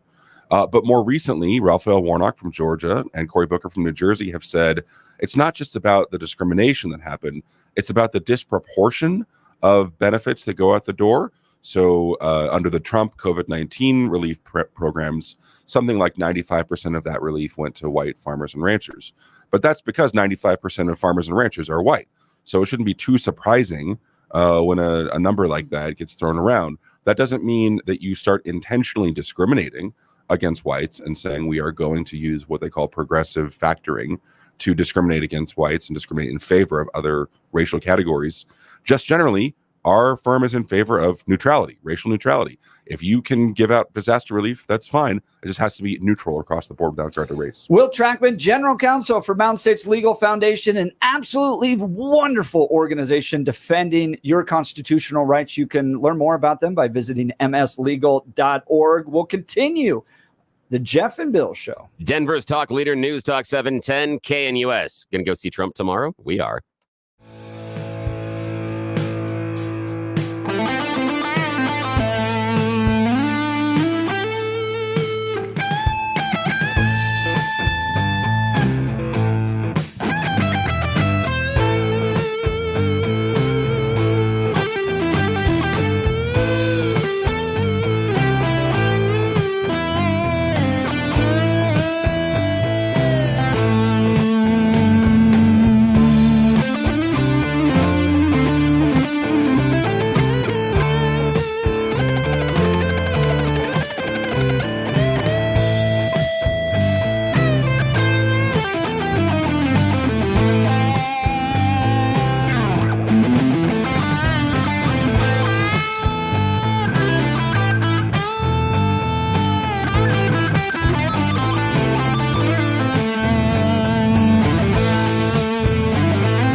It is 9 a.m. in the Mile High City. Good morning, Denver, Colorado. You tuned into the Jeff and Bill Show, News Talk 710 KNUS. I'm your co-host, Jeff Hunt, along with Billy Thorpe, bringing you the freshest insights, hottest takes from the right, left, and center. Congratulations, you woke up in the greatest country in history. We're gearing up for a whole nother hour of engaging discussions, critical analysis, most importantly, your calls and texts, because this is where Denver's voice is heard loud and clear. So grab a cup of coffee, Denver, and let's dive into the issues that matter most to you right here, right now. Big news, 710 KNUS will be live from the Gaylord, broadcasting in the run-up to Trump's rally from 6 a.m. to 10 a.m. We will be down there. They're letting me in the building. If you swing by, I don't think they know. I don't think quite they do yet.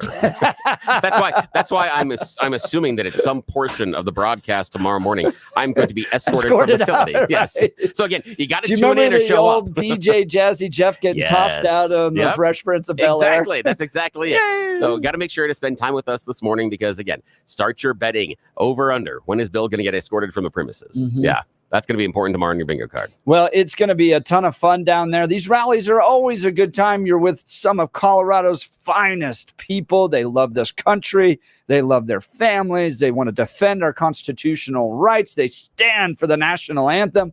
By the way, Kamala Harris doesn't think that's necessary. How can you be the president of the United States and think that that's not necessary? My goodness. Oh, we should have that conversation someday, but today's not the day, my friends. Today's not the day. We got to talk about DJ Tate. Tomorrow, there'll be people standing for the flag. By the way, did you see that video he did about the military? No, I don't think I did. Oh, my gosh. So yesterday at a rally, he shows this video, and it's that is it the Full Metal Jacket movie where the drill sergeant's yelling at all the guys? The Full Metal Jacket. Right. Yeah. So he cuts and intersplices Full Metal Jacket with the crazy progressive way the military is now doing TikToks dressed as trans people and stuff like that. And then, the military officials talking about DEI. Yeah. And so, hearkening back to what the military used to be, full of those tough fighters. Yeah, except the timeline doesn't necessarily agree. Because our military has often been one of the most progressive organizations. Not this progressive, though. No, but just in general. The military, in dresses, I know, man. but Come on. the military was one of the first organizations to integrate. And they did it poorly at first and then did that. They were one of the first ones. They were the first ones to... No, I'm not disagreeing with to that. talk about but that's LGBTQ rights, things like that. Oh, man. Well, I know. It was a strong, powerful... I get it. But this is, and the only reason I point it out is because I think there's this weird dichotomy with people that believe that the military is getting too progressive when they've always been progressive. That's always been kind of their thing. Not saying they're going out there and fighting for gay rights and gay marriage. I'm just saying they always have been on the forefront. That's why they're leaning into certain EVs right now. That's why they're looking at that supply chain. Your EV. I know, but that's what they're doing. But they've analyzed it and said this, in order to preserve our safety as a nation, we have to be able to do X. I will tell you this, though. The contrast in that video, though, is that at one point we were a fierce fighting machine, and now we're dudes in dresses dancing around on TikTok videos. It's like, what the heck happened to our military? You can be progressive on racial issues and still maintain being a tough fighting force of warriors that are we not? Are out there. If you're dancing around in a dress on a TikTok, it does not come across that you're a fierce fighting warrior. Well, it comes across as being a beta male. Well, the thing for me that I would look at is if we look around the world, what other militaries are challenging us? What other military can stand up to us? Is there a military out there that says, okay, we're going to be able to invade country Y because we know the American military is just dancing around a bunch of dresses and a bunch of patsies right now? I don't think there's a single country on the planet that views it that way. I have a fear that it's building, but we can continue this conversation. Yeah. Let's get first to news and comment with Blake Olson. Good morning, Blake. Oh, yeah. Hey, Jeff and Bill. Yeah, that video is awesome. And we actually talked about this like 5 or 6 months ago, but the contrast, and that's exactly what needs to happen. I mean, it's a joke the way, when we have our higher ups in military running around in dresses. What a joke. other leaders in other countries are just laughing, and we don't show our strength there. And that the dudes important. running around in dresses, a girl. Yeah, the dudes. Right. I don't have a problem with that. Yeah, of course. In uniform. No, but the video is great. I agree. It's awesome. And everyone should see it. It's crucial. 59 and sunny in Denver, expecting a high of 84 today. The 7-10 5-day forecast coming up. Our top story. We saw, catastrophic impacts in the Tampa Bay region across much of the West Coast down to Fort Myers in terms of storm surge. We've seen the wind damage across portions of the Tampa, St. Petersburg area. We saw substantial hurricane force wind gusts all through the I-4 corridor. And even still this morning, strong winds and storm surge ongoing along the East Coast. Michael Brennan, National Hurricane Center. The sun is revealing the storm battered Florida West Coast.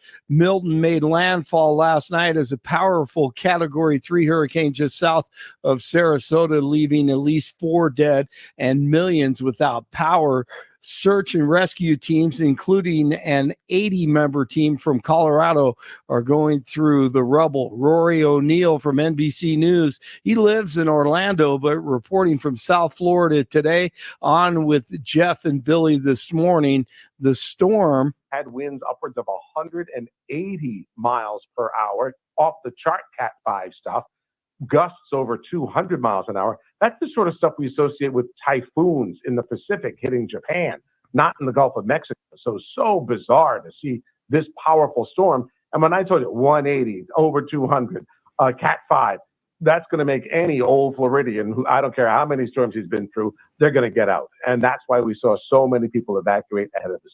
Florida Governor Ron DeSantis says it's not a worst-case scenario situation after Hurricane Milton hit his state. The governor said as the day goes on, they'll get a better idea of the extent of the damage caused by the storm. DeSantis said inspections of bridges in Tampa, north of where Milton made landfall, are underway, and some have been reopened. But tornadoes were everywhere, and high winds severely damaged Tropicana Field and its roof, home of the Rays. In this case, though, it looked like it came out of Oklahoma, a few of them. And we really haven't seen tornadoes of this category before. And sadly, they caused multiple fatalities in places like Port St. Lucie. Now, that is on the Atlantic coast, not the Gulf Coast. It's on the Atlantic coast, north of West Palm Beach. And it wasn't really in the zone for getting the worst of Hurricane Milton. So I think they may have been caught off guard. Plenty of stories will come out of Florida today. 2 Thornton police officers are injured and a suspect is dead following a neighborhood shooting Wednesday morning. Our officers are exposed to difficult situations daily. Today, we were far too close to losing one of our own officers. Thornton Interim Police Chief Greg Reeves revealed that a man came out of a home with a rifle and began firing at officers. They were called after reports of popping sounds inside a home. They arrived and surrounded the location before the exchange began. 2 officers were injured by either gunfire or shrapnel and are in stable condition. They believe the suspect was hit by returning fire and fled into the home where he was later confirmed dead. It's surreal. It's a quiet neighborhood. It's unbelievable. I just couldn't believe that it was happening in my neighborhood. I couldn't. Missy Kramer lives across the street. Former President Trump in Pennsylvania last night. Had hate on me. Can't stop DJT, and I ain't going nowhere, so you can get to know me. And he'll be in Aurora tomorrow for the big event at Gaylord in Aurora. And Jeff and Billy will be out there doing their show live tomorrow morning. Come on out. Kamala Khan told The View the other day that she really wouldn't do anything different from what the Biden-Harris administration did, even though she's responsible for the crimes occurring on the southern border. She lost 325,000 migrant children. Their parents are looking for them. Think of you with their parents. Think of you with their parents.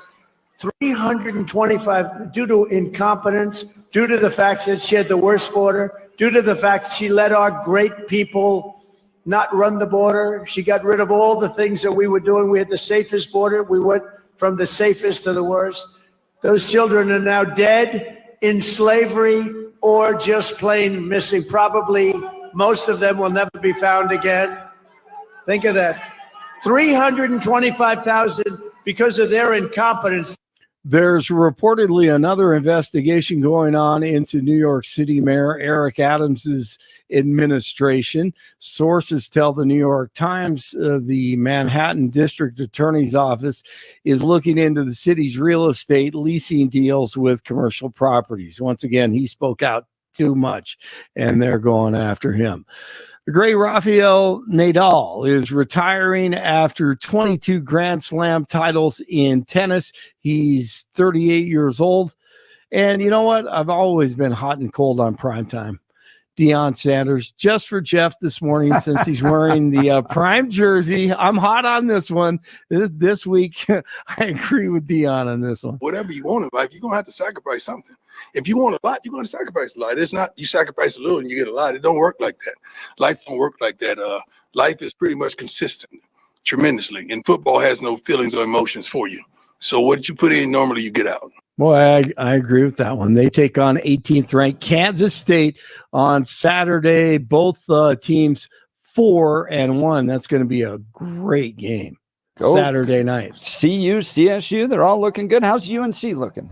Well, not, let's just put it like this. We're looking for the first win in almost 2 years. So this weekend, take on Weber State. I'll be on a bus tomorrow, and Weber State in Utah, and we're trying to break this 17-game losing streak.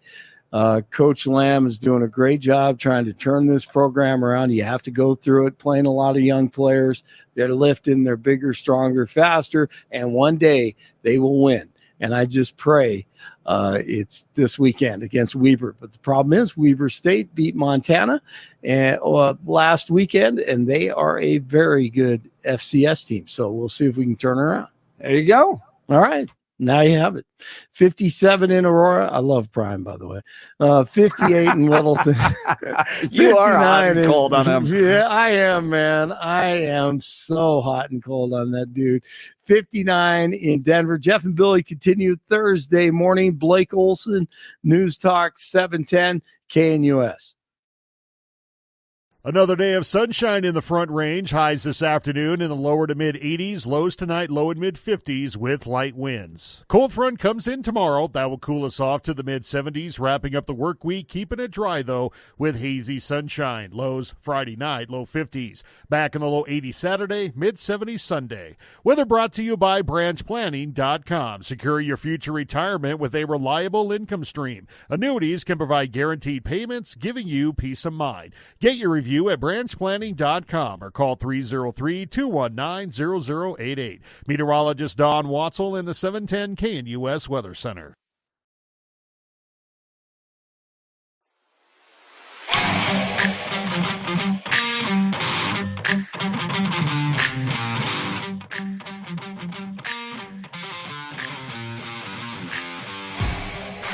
MAGA will be gathering in Aurora tomorrow. All the rest of us that haven't left this state are going to get together and see Trump. I bet we'll get some good folks down from Wyoming too. Maybe some folks from Kansas, because he's not making campaign stops there. Yeah, you know how Broncos fans travel, in other states. Yeah, I think right. we're going to have the same thing here. And you talked about with Jeff Hildebrand, the friend, he's going to join us tomorrow morning for Rhyme Time on the phone. He's not going to be down there with us. So he's going to return. But you talked about the horse whisperer guy. And you talked about how at the church, there are people from all different states coming in to see. And that was just based on this Christian outreach. Donald Trump draws a larger crowd. Hate to say it, than our Lord sometimes right now, which is kind of silly. But still, I think this is going to be a road trip. I think it's going to be a road trip from Utah. This is a road trip from even Montana. I think they're going to see Wyoming, Nebraska, Kansas, Idaho. I think because this is his Western stop. This is when he's going to come here. Yeah, this is very true. So let's talk about who we're going to expect to see on stage and who we won't see on stage. And I'm going to keep a list. More interesting. I'm going to keep a list, and we're going to see tomorrow if it happens. My guess, if I had to put money on anybody being on stage with Donald Trump tomorrow, it is Danielle Jurinsky. Oh, that's a good I think one. she earns it. Yeah. I think she'll be up there. I think she's bold enough to throw off all the concerns about being with Trump on stage. She doesn't care. She's going to get up there and high five the guy and go, thanks for coming. I'm going to play devil's advocate on this one. I love Danielle. I think she's fantastic. Great friend of the show. Love what she's doing in my home city of Aurora. Does she rank high enough on the totem pole to break through the schedulers? I'm not talking about DJT saying, no, I don't want her on. I'm talking about the people that are not from Colorado, that are not from Aurora. Good question. Yeah. Does a Aurora City Council member rank high enough on the pecking order to get on the stage before Donald Trump does? And if so, where is she? The person that opens the mic at 11, or is she someone that is at closer? She'll be in the she'll be in the run up. And the reason why is Dr. Phil and her presence on Fox and the fact that she has been leading on this issue. And I want to get to John Fabricatori in a second, but she has been the force, not letting Kyle Clark get away with blaming code violations on Venezuelan gang issues. She's never said the city of Aurora has been totally taken over by Venezuelan gangs. She has always stuck to her guns and said it was a particular set of apartment complexes that we visited that were being extorted by Venezuelan gang members because the tenants were illegal immigrants themselves, so they're not going to call the police.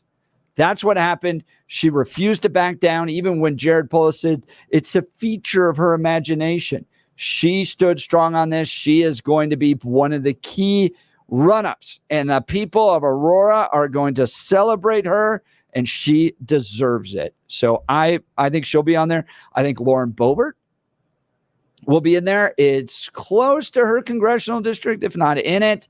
She doesn't back away. I think she'll be on there. Yeah, she's a rock star, though. I think that she does it based on presence, based on everything else. Yeah. John Fab, think he gets on the stage? Here's the thing. If the campaign has done its background research and understands John Fab, his role in the story, and the fact that he's trying to unseat a current Congress member and switch a seat from blue to red, I think strategically you can't leave him off. Yep. I think it is a huge mistake. If anybody in the scheduling leaves him off, you have made a horrible mistake, because this is a wonderful platform for him to talk to a bunch of people. It's a wonderful platform to him to start a lot of momentum. It's got some great campaign messaging inside of there, and he is representing that area. So you got to switch that seat. Yeah, ICE and all that background. Yep, exactly. He ticks all the boxes. So it's a huge mistake if he is not up on stage. And again, he's bald and looks like he would just kick ass. So again, there's so many things. That helps a lot. Doesn't like me. MAGA, Marvel, Avengers. Exactly. Text message 0556. Greg Lopez is going to speak, just FYI. Interesting. Is he? He's making the trip from the DC. Now, nice. Greg would definitely be a good speaker, talented speaker, not as high profile as I thought, but also a Hispanic Republican. Would make sense. Makes sense. All right. So we got Danielle, we got Lauren, possibly a John. What do you think? You got to put a yes or no on John. Yes. Yes. And the reason I say yes is because I can't imagine that the Trump campaign would make that large of a mistake strategically. Miss Fab out there. I just can't think that you would miss that one. So, and then obviously, apparently, Greg Lopez is speaking. So I'll put him in the yes category. I think that's a good one for the day. Mayor Mike. No, not at all. And honestly, I think that would be Kaufman's decision, not Trump's. I think if the invitation was extended, I believe he would decline, just based on what we've seen from him and what we know behind the scenes. I put a meme of Forrest Gump running, the one where he runs down his driveway and turns and runs down the street real quick. Yeah, where Jenny is going, run, Forrest, run. Yeah, I write, I'm out of here. And I wrote Mike Kaufman upon hearing that Donald Trump's coming. That is true.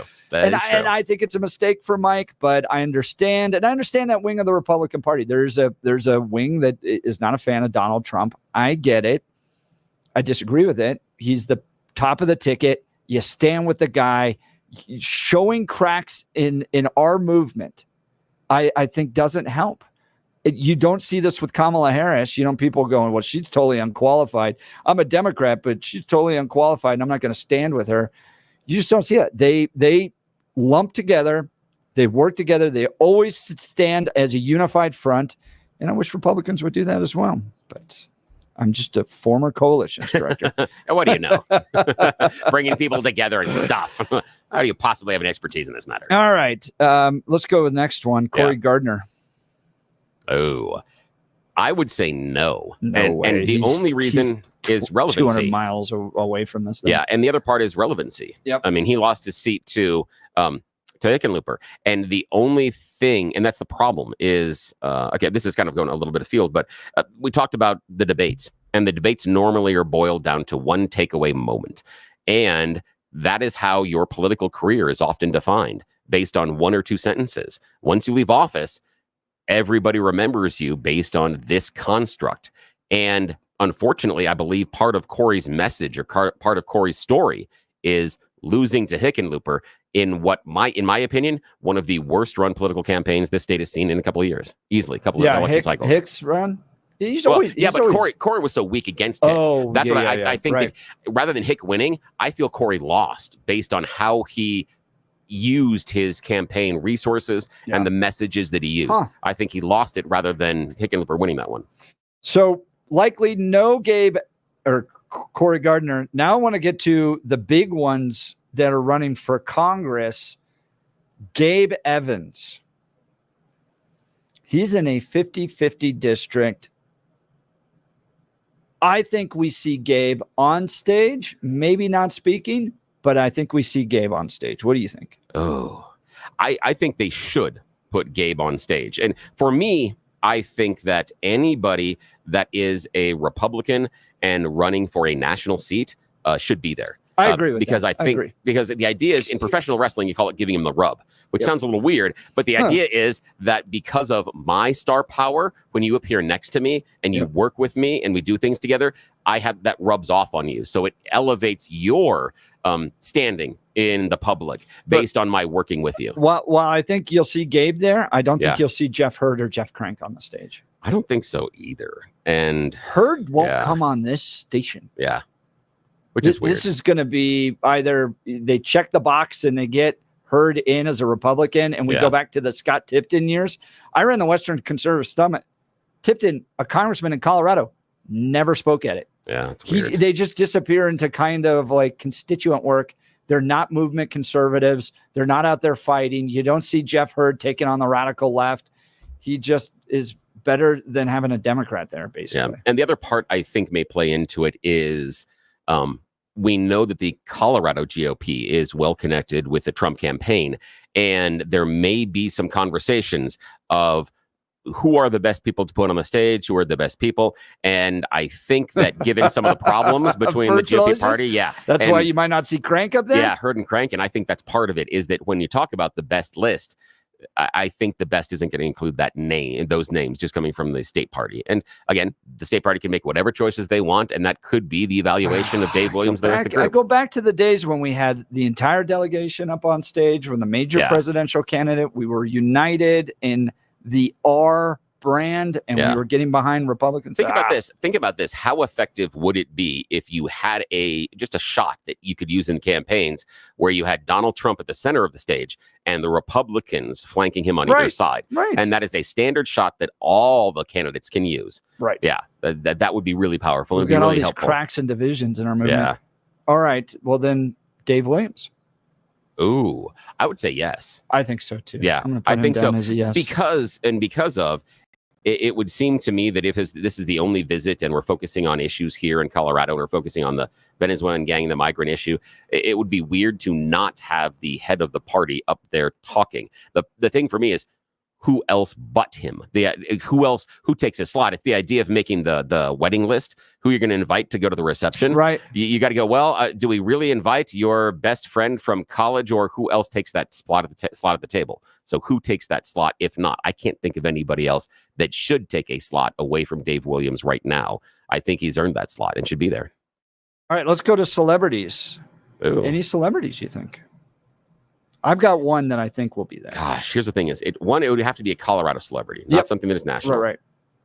Oh, so John Elway is typically fundraises for Republicans, Yeah. but I don't think he's a fan of Trump. No, and the thing is, I think that, and this is what John Elway has been very, very effective at controlling his public image. Yeah. He campaigns and fundraises behind the scenes, but he's very conscious. But he did get of on that stage with public. Mitt Romney. Yes, he in did. 12. Yes, he did. Yeah. But I do think that getting But I on the don't stage think he with likes Trump. Mitt Romney is a lot safer than getting on the stage with Trump. I'm just saying that, visual wise, that it's, there are a whole bunch of different questions that are going to be asked one way or the So other. I think no on an Elway, but I think yes on Derek Wolfe.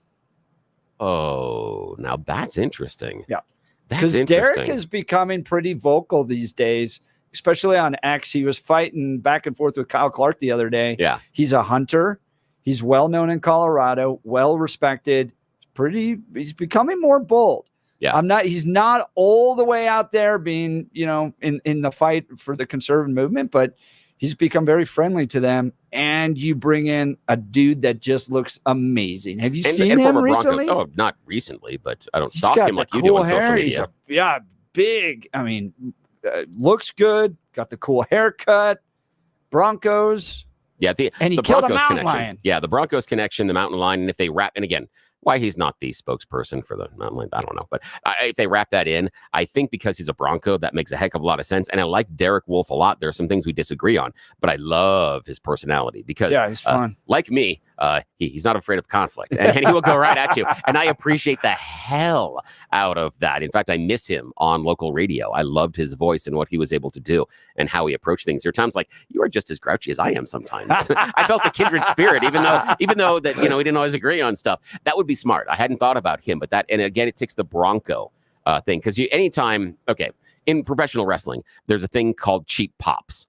And what that means is when you get in the ring, you want to get the crowd to cheer for you. And you'll see this at concerts. Most people experience this at concerts. It's when the person on stage goes, "How are we doing tonight, Denver?" And everybody goes, "Yay, they mentioned my city, yay." That's what it is. And because in Colorado, because of the prominence of the Broncos, which is different than Rockies, Avalanche, Nuggets, the Broncos are a guaranteed cheer. So just having a person that's up there as a Bronco, you'll get a cheer. You could bring the assistant equipment manager for the Broncos up on stage, and that person is going to get a loud cheer. It's just Broncos. That's it. Yeah. All right. So here's the lineup that we got. Anybody else I'm missing, you think? Not that I can think of, but I'm not the best at this. You're much better at this than I am. And I planned these, right? I did summits or 2 full days of speakers and lineups and how you move the energy. And, if you spoke early in the day, that was for a reason. If you spoke late in the evening, that was for a reason too. Yep. So here's the lineup we got. Danielle Jurinsky, Lauren Boebert, John Fabricatori, Greg Lopez, Gabe Evans, Dave Williams, Derek Wolfe. That's a pretty good night. It's a really good night. Yeah. That's a really good. Now, if you're stacking those, let's assume all those are there. You're stacking them in order. Yep. Who do you lead with? I have an idea on who I would lead with, but who do you lead with? I would start with Dave Williams and Greg Lopez, and then work my way, and then do Gabe Evans, Lauren Boebert, Danielle Jurinsky, and I'd peak it with Derek Wolfe right before Trump. Where's John Fabricatori? Oh, Fab, sorry. Fab would be earlier on.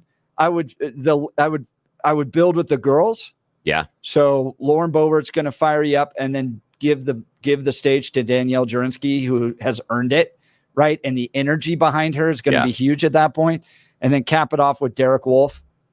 And then out comes Trump. That's a good one. And that's the thing and what I'm looking at, I like the idea. See, for me, I would open with Williams and then go to Lopez. And the reason that's what I would do too. Yeah. And I'd open with Williams because he is the Colorado State GOP chair. It's the idea of, hey, welcome all of you. Welcome all. You've done that too. You've done the opening welcome statement. And that makes sense. It's not because Dave isn't a good speaker. It's because that seems like the logical way to kick off an event like this, that the person that would be the state party chair would be the person introduced. I like the idea of Lopez next. And I was curious about Fab because I think that Fab and Jurinsky have to be separated by at least a speaker because the messages, the message is similar. Exactly. So someone has to, and maybe even 2 speakers, but I just think there has to be a buffer. Otherwise, the 2 sentimentalities of the back-to-back speeches are going to be too similar. I like the Derek Wolfe idea if we're able to have him lean into the professional wrestling aspect of the Broncos aspect of, hey, we are getting ready for the game. It's game time. What do you do in the huddle? What are you talking about beforehand? Wolf call and all that. Yeah. So if he can lean into that, if he's comfortable doing that, he is the best person to be on stage right before Trump because he's the hype man. He is the perfect hype man. If not, I would lean into Jerinsky. But what I would be doing is I'd make her the hype woman and I would let her make her speech, but I would co-write with her final 2 paragraphs and say, this is how we are going to lead into Trump together. I want to make sure she's comfortable with it, but I want to make sure that the energy is right and the lead into Trump is also on point. So and to make sure that she also looks the best. I don't want her going up there and at the tail end of her speech, run out of energy and not know how to pass. So I want to make sure that makes sense going from one to the next. Because, again, you're jerking the curtain. And again, professional wrestling, the idea is the champ is here. And you point to the curtain and the curtain comes back and there comes the champ with the belt. Well, and you remember I told you the story of the opening problem I had with Trump in 2016. No, what was that? You remember that? Where he was so late? Oh, yeah. And I grabbed him and threw him on stage? Yes, I do remember that. Yes. I'll tell you that story in a second. Here's a text message, 8422.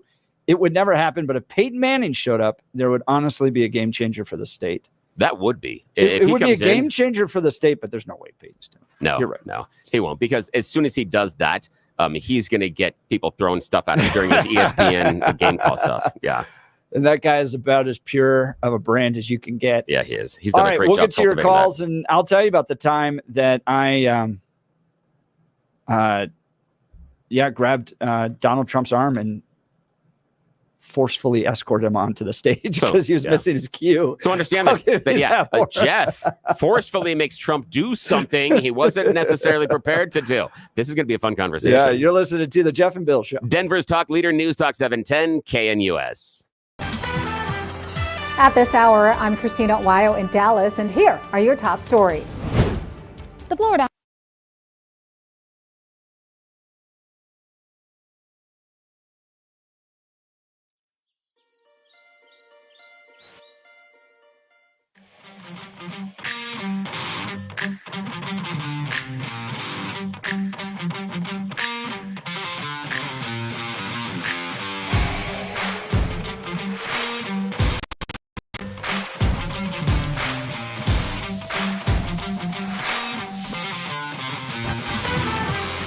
At this hour, I'm Christina Wyo in Dallas, and here are your top stories. The Florida Highway Patrol is sending a message to people who have pets and may be leaving a natural disaster situation, saying, do not do this to your pets, please, after finding a dog standing in a flooded field and tied to a pole just hours before Hurricane Milton made landfall. Thankfully, troopers saw the dog and rescued it. Otherwise, the dog would not have been able to escape the winds of about 175 miles an hour and the massive storm surge that swept through the area. At the very least, if you leave your pet behind, give it the opportunity to save itself instead of tying it down with no ability to run. Vice presidential candidate Tim Walz said the Electoral College needs to go and that the presidency should be determined by a popular vote instead. At a campaign fundraiser, Walz said, I think all of us know the Electoral College needs to go. The Minnesota governor adding, we need a national popular vote, but that's not the world we live in. However, campaign officials were quick to rush in and try to clean up the mess, saying that his position is not the campaign stance. Walz has made similar comments in Seattle, and he signed legislation last year that would look to replace the Electoral College. Jury selection has started in the corruption trial of former Illinois House Speaker Michael Madigan, once the longest-serving legislative leader in U.S. history. The Small Business Administration could run out of money to fund disaster loans in the wake of Hurricane Helene's devastation. That's what you need to know at this hour. In Dallas, Christina Wyo, Salem News Channel. RockyMountainBargains.com, where you'll always pay half price. Why pay retail when you can get what you want at 50% off? Just go to RockyMountainBargains.com and save. Here's this week's featured item. A DeWalt Atomic 20-volt max cordless impact driver kit, valued at $160. Get it now for half price. Get it now at RockyMountainBargains.com for 50% off. RockyMountainBargains.com, where you always pay half price. Restrictions apply. Go to RockyMountainBargains.com for complete details.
Welcome back to the Jeff and Bill Show. We're previewing Donald Trump at the Gaylord tomorrow here in Aurora. Who do you expect to speak? And how soon am I going to get kicked out? Yeah, exactly. Billy and I have put together our list. We think Danielle Jurinsky, Lauren Boebert, likely John Fabricatori, Greg Lopez, Gabe Evans, Dave Williams, and I would love to see Derek Wolf up there. So that'd be cool. We'll have to. Our nose.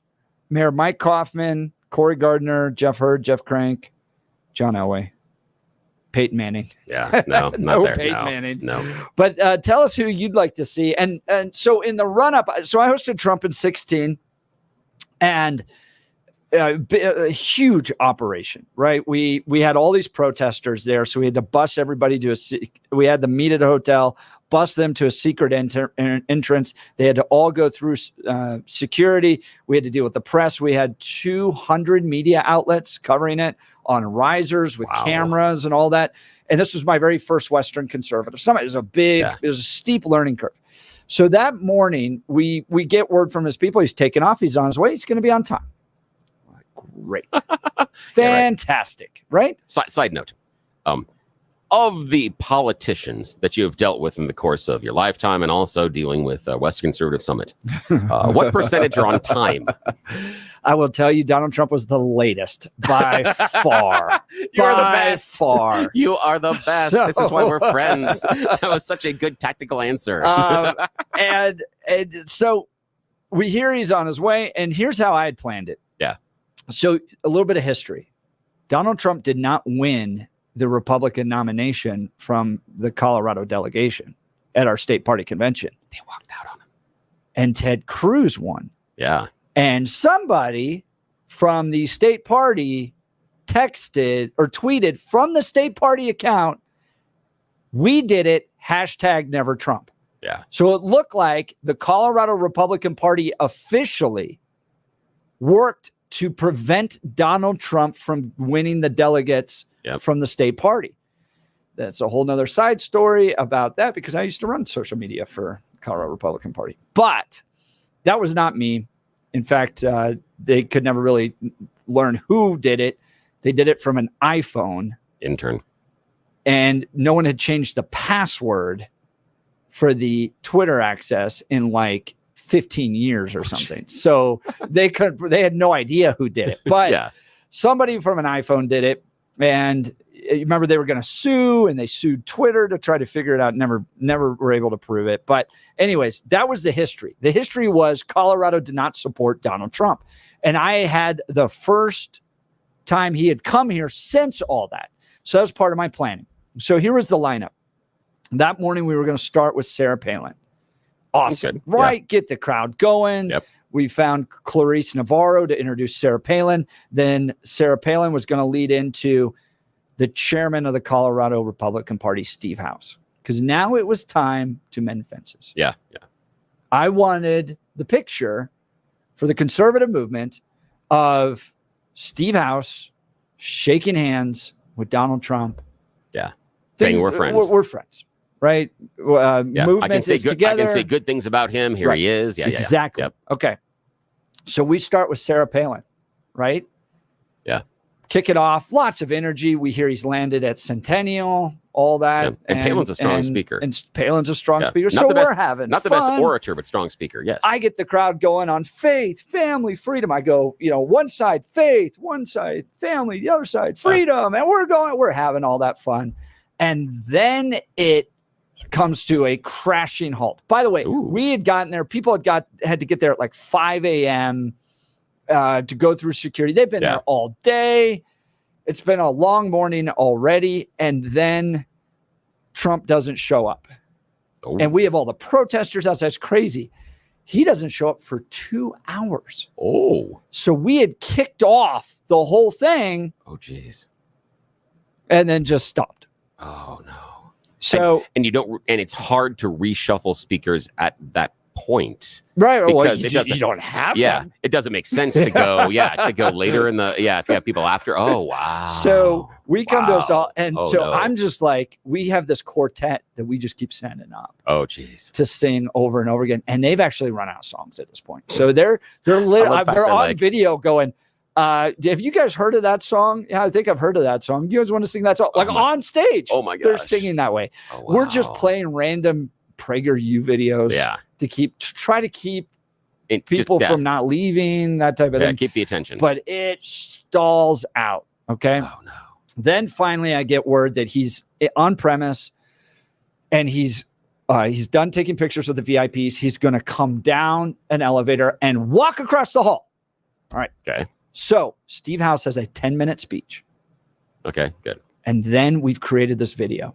Yeah. That's Reagan, Trump, Reagan, Oh, Trump, nice. Reagan, Trump, Smart. Reagan, Trump. Like speech interacting with each other, going back and forth with this great culmination that the conservative movement is behind Donald Trump. Yeah. And out comes Donald Trump. And so that's what we've had planned. Yeah. So I sent Steve up. Steve, let's go. Oh, by the way, every time I'd walk on stage over the course of those 2 hours, I got booed. That was a really fun experience for me. Because, ladies and gentlemen, the chairman of the Western Conservative Summit, boo, because they just knew I was. Yeah. By the way, we have an app. Yeah. Have you look, we don't downloaded our app? It's like you're wasting our time. So Steve House goes out. Steve gives this speech about uniting the conservative movement and all that stuff. And then the movie kicks on. And the video's 1 minute, 30 seconds. Yeah. Right. No Trump. We've gone through 10 minutes. What? And now I've kicked off and I've gone through 2 hours of delay. Yeah. And now we're going to delay again. Oh no. Like it's like my worst nightmare. It's my first summit. I'm sweating, all that stuff. And there's no Trump. And we're like, the video's going, it's this great culmination. The lights are down. It's Reagan, Trump. People are getting excited Reagan, about him. Trump. Yeah. People are excited. No Trump. We're a minute into the video. There's 30 seconds left. No Trump. Oh, Dude geez. walks in behind stage 15 seconds before that video ends with the introduction of Donald Trump. And anytime that guy walks into a room, people bombard him, right? Yeah, It's just boom. I want to shake the president's hand, right? That type of thing. Yeah. I push Clarice Navarro aside and her sweet family, right? Oh, no. Is there. And I grab his elbow and I go, you need to get on the stage now. And I like grab him and I like shuffle him towards the edge. And I basically push him out there right as the voice of God goes, ladies and gentlemen, the future president of the United States, Donald J. Trump. He turns back around to Clarice Navarro and the rest of them and goes, I will get pictures with you. Yeah. Just right afterwards, right? So he goes out and does a speech, and I just like collapse in the that's back. Fantastic. He comes back, does the picture. You know what he's doing for those 10 minutes? Ooh, do tell. What? Hanging out with the dishwashers in the back. Oh, no way. That's funny. That's He's good. a cool dude. That's really cool. He's a cool. You get him backstage. You get him with people. Yeah. He's actually incredibly that is a great down story. to earth, cool guy. Now I've got some radio experiences that are somewhat similar. I'll keep them very short. I've been booed while doing stage announcements before. Get on stage, you're like, "Hi, welcome to the boo," because you're not. We didn't pay to exactly. see you, dude. And my answer always has been, well, thank you. I enjoy your presence here too. I said, but I gotta finish saying this stuff, or they don't let them come on stage. So we need to like make this, understand this relationship here. And they're like, okay. And then they cheer, and I'm like, thank you. Okay. And I go, and now I'm leaving. And then they cheer. I go, appreciate that. And the other one is I've been involved in a number of radio broadcasts where we have had massive technical problems, and 30 seconds before you go on the air, boom, everything works, and you're like. All right. And nobody else has any idea that you were just trying to put out fires 30 seconds ago. That's fantastic. Oh, man. So I know it's hard to put on those events, and there's a lot of people working at the Gaylord right now, but we're going to be down there tomorrow live broadcasting from 6 to 10 a.m. You're going to want to listen to that. We'll get to the calls here in a second. You're listening to the Jeff and Bill Show. Denver's Talk Leader, News Talk 710 KNUS. RockyMountainBargains.com, where you'll always pay half price. Why pay retail when you can get what you want at 50% off? Just go to RockyMountainBargains.com and save. Here's this week's featured item. A DeWalt Atomic 20-volt max cordless impact driver kit, valued at $160. Get it now for half price. Get it now at RockyMountainBargains.com for 50% off. RockyMountainBargains.com, where you always pay half price. Restrictions apply. Go to RockyMountainBargains.com for complete details.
back to the Jeff and Bill show. So tomorrow, we will be live broadcasting from the Trump rally at the Gaylord. I think tickets are sold out right now. But if you find a way down there, come swing by and say hi. We'll be right by the Starbucks at the Gaylord, right there by the Starbucks, starting at 6 a.m., going all the way till 10 a.m. Doors open at 10. Rally starts at 1. DJ T in the Mile High City, hanging out with our great listeners. You got to be a part of it tomorrow. And we'll see if we can carry the broadcast here. We'll do our best. Yeah, we're going to try. You're listening to the Jeff and Bill Show. Denver's talk leader, News Talk 710 KNUS. Have a good day. We'll talk to you from the Trump rally tomorrow.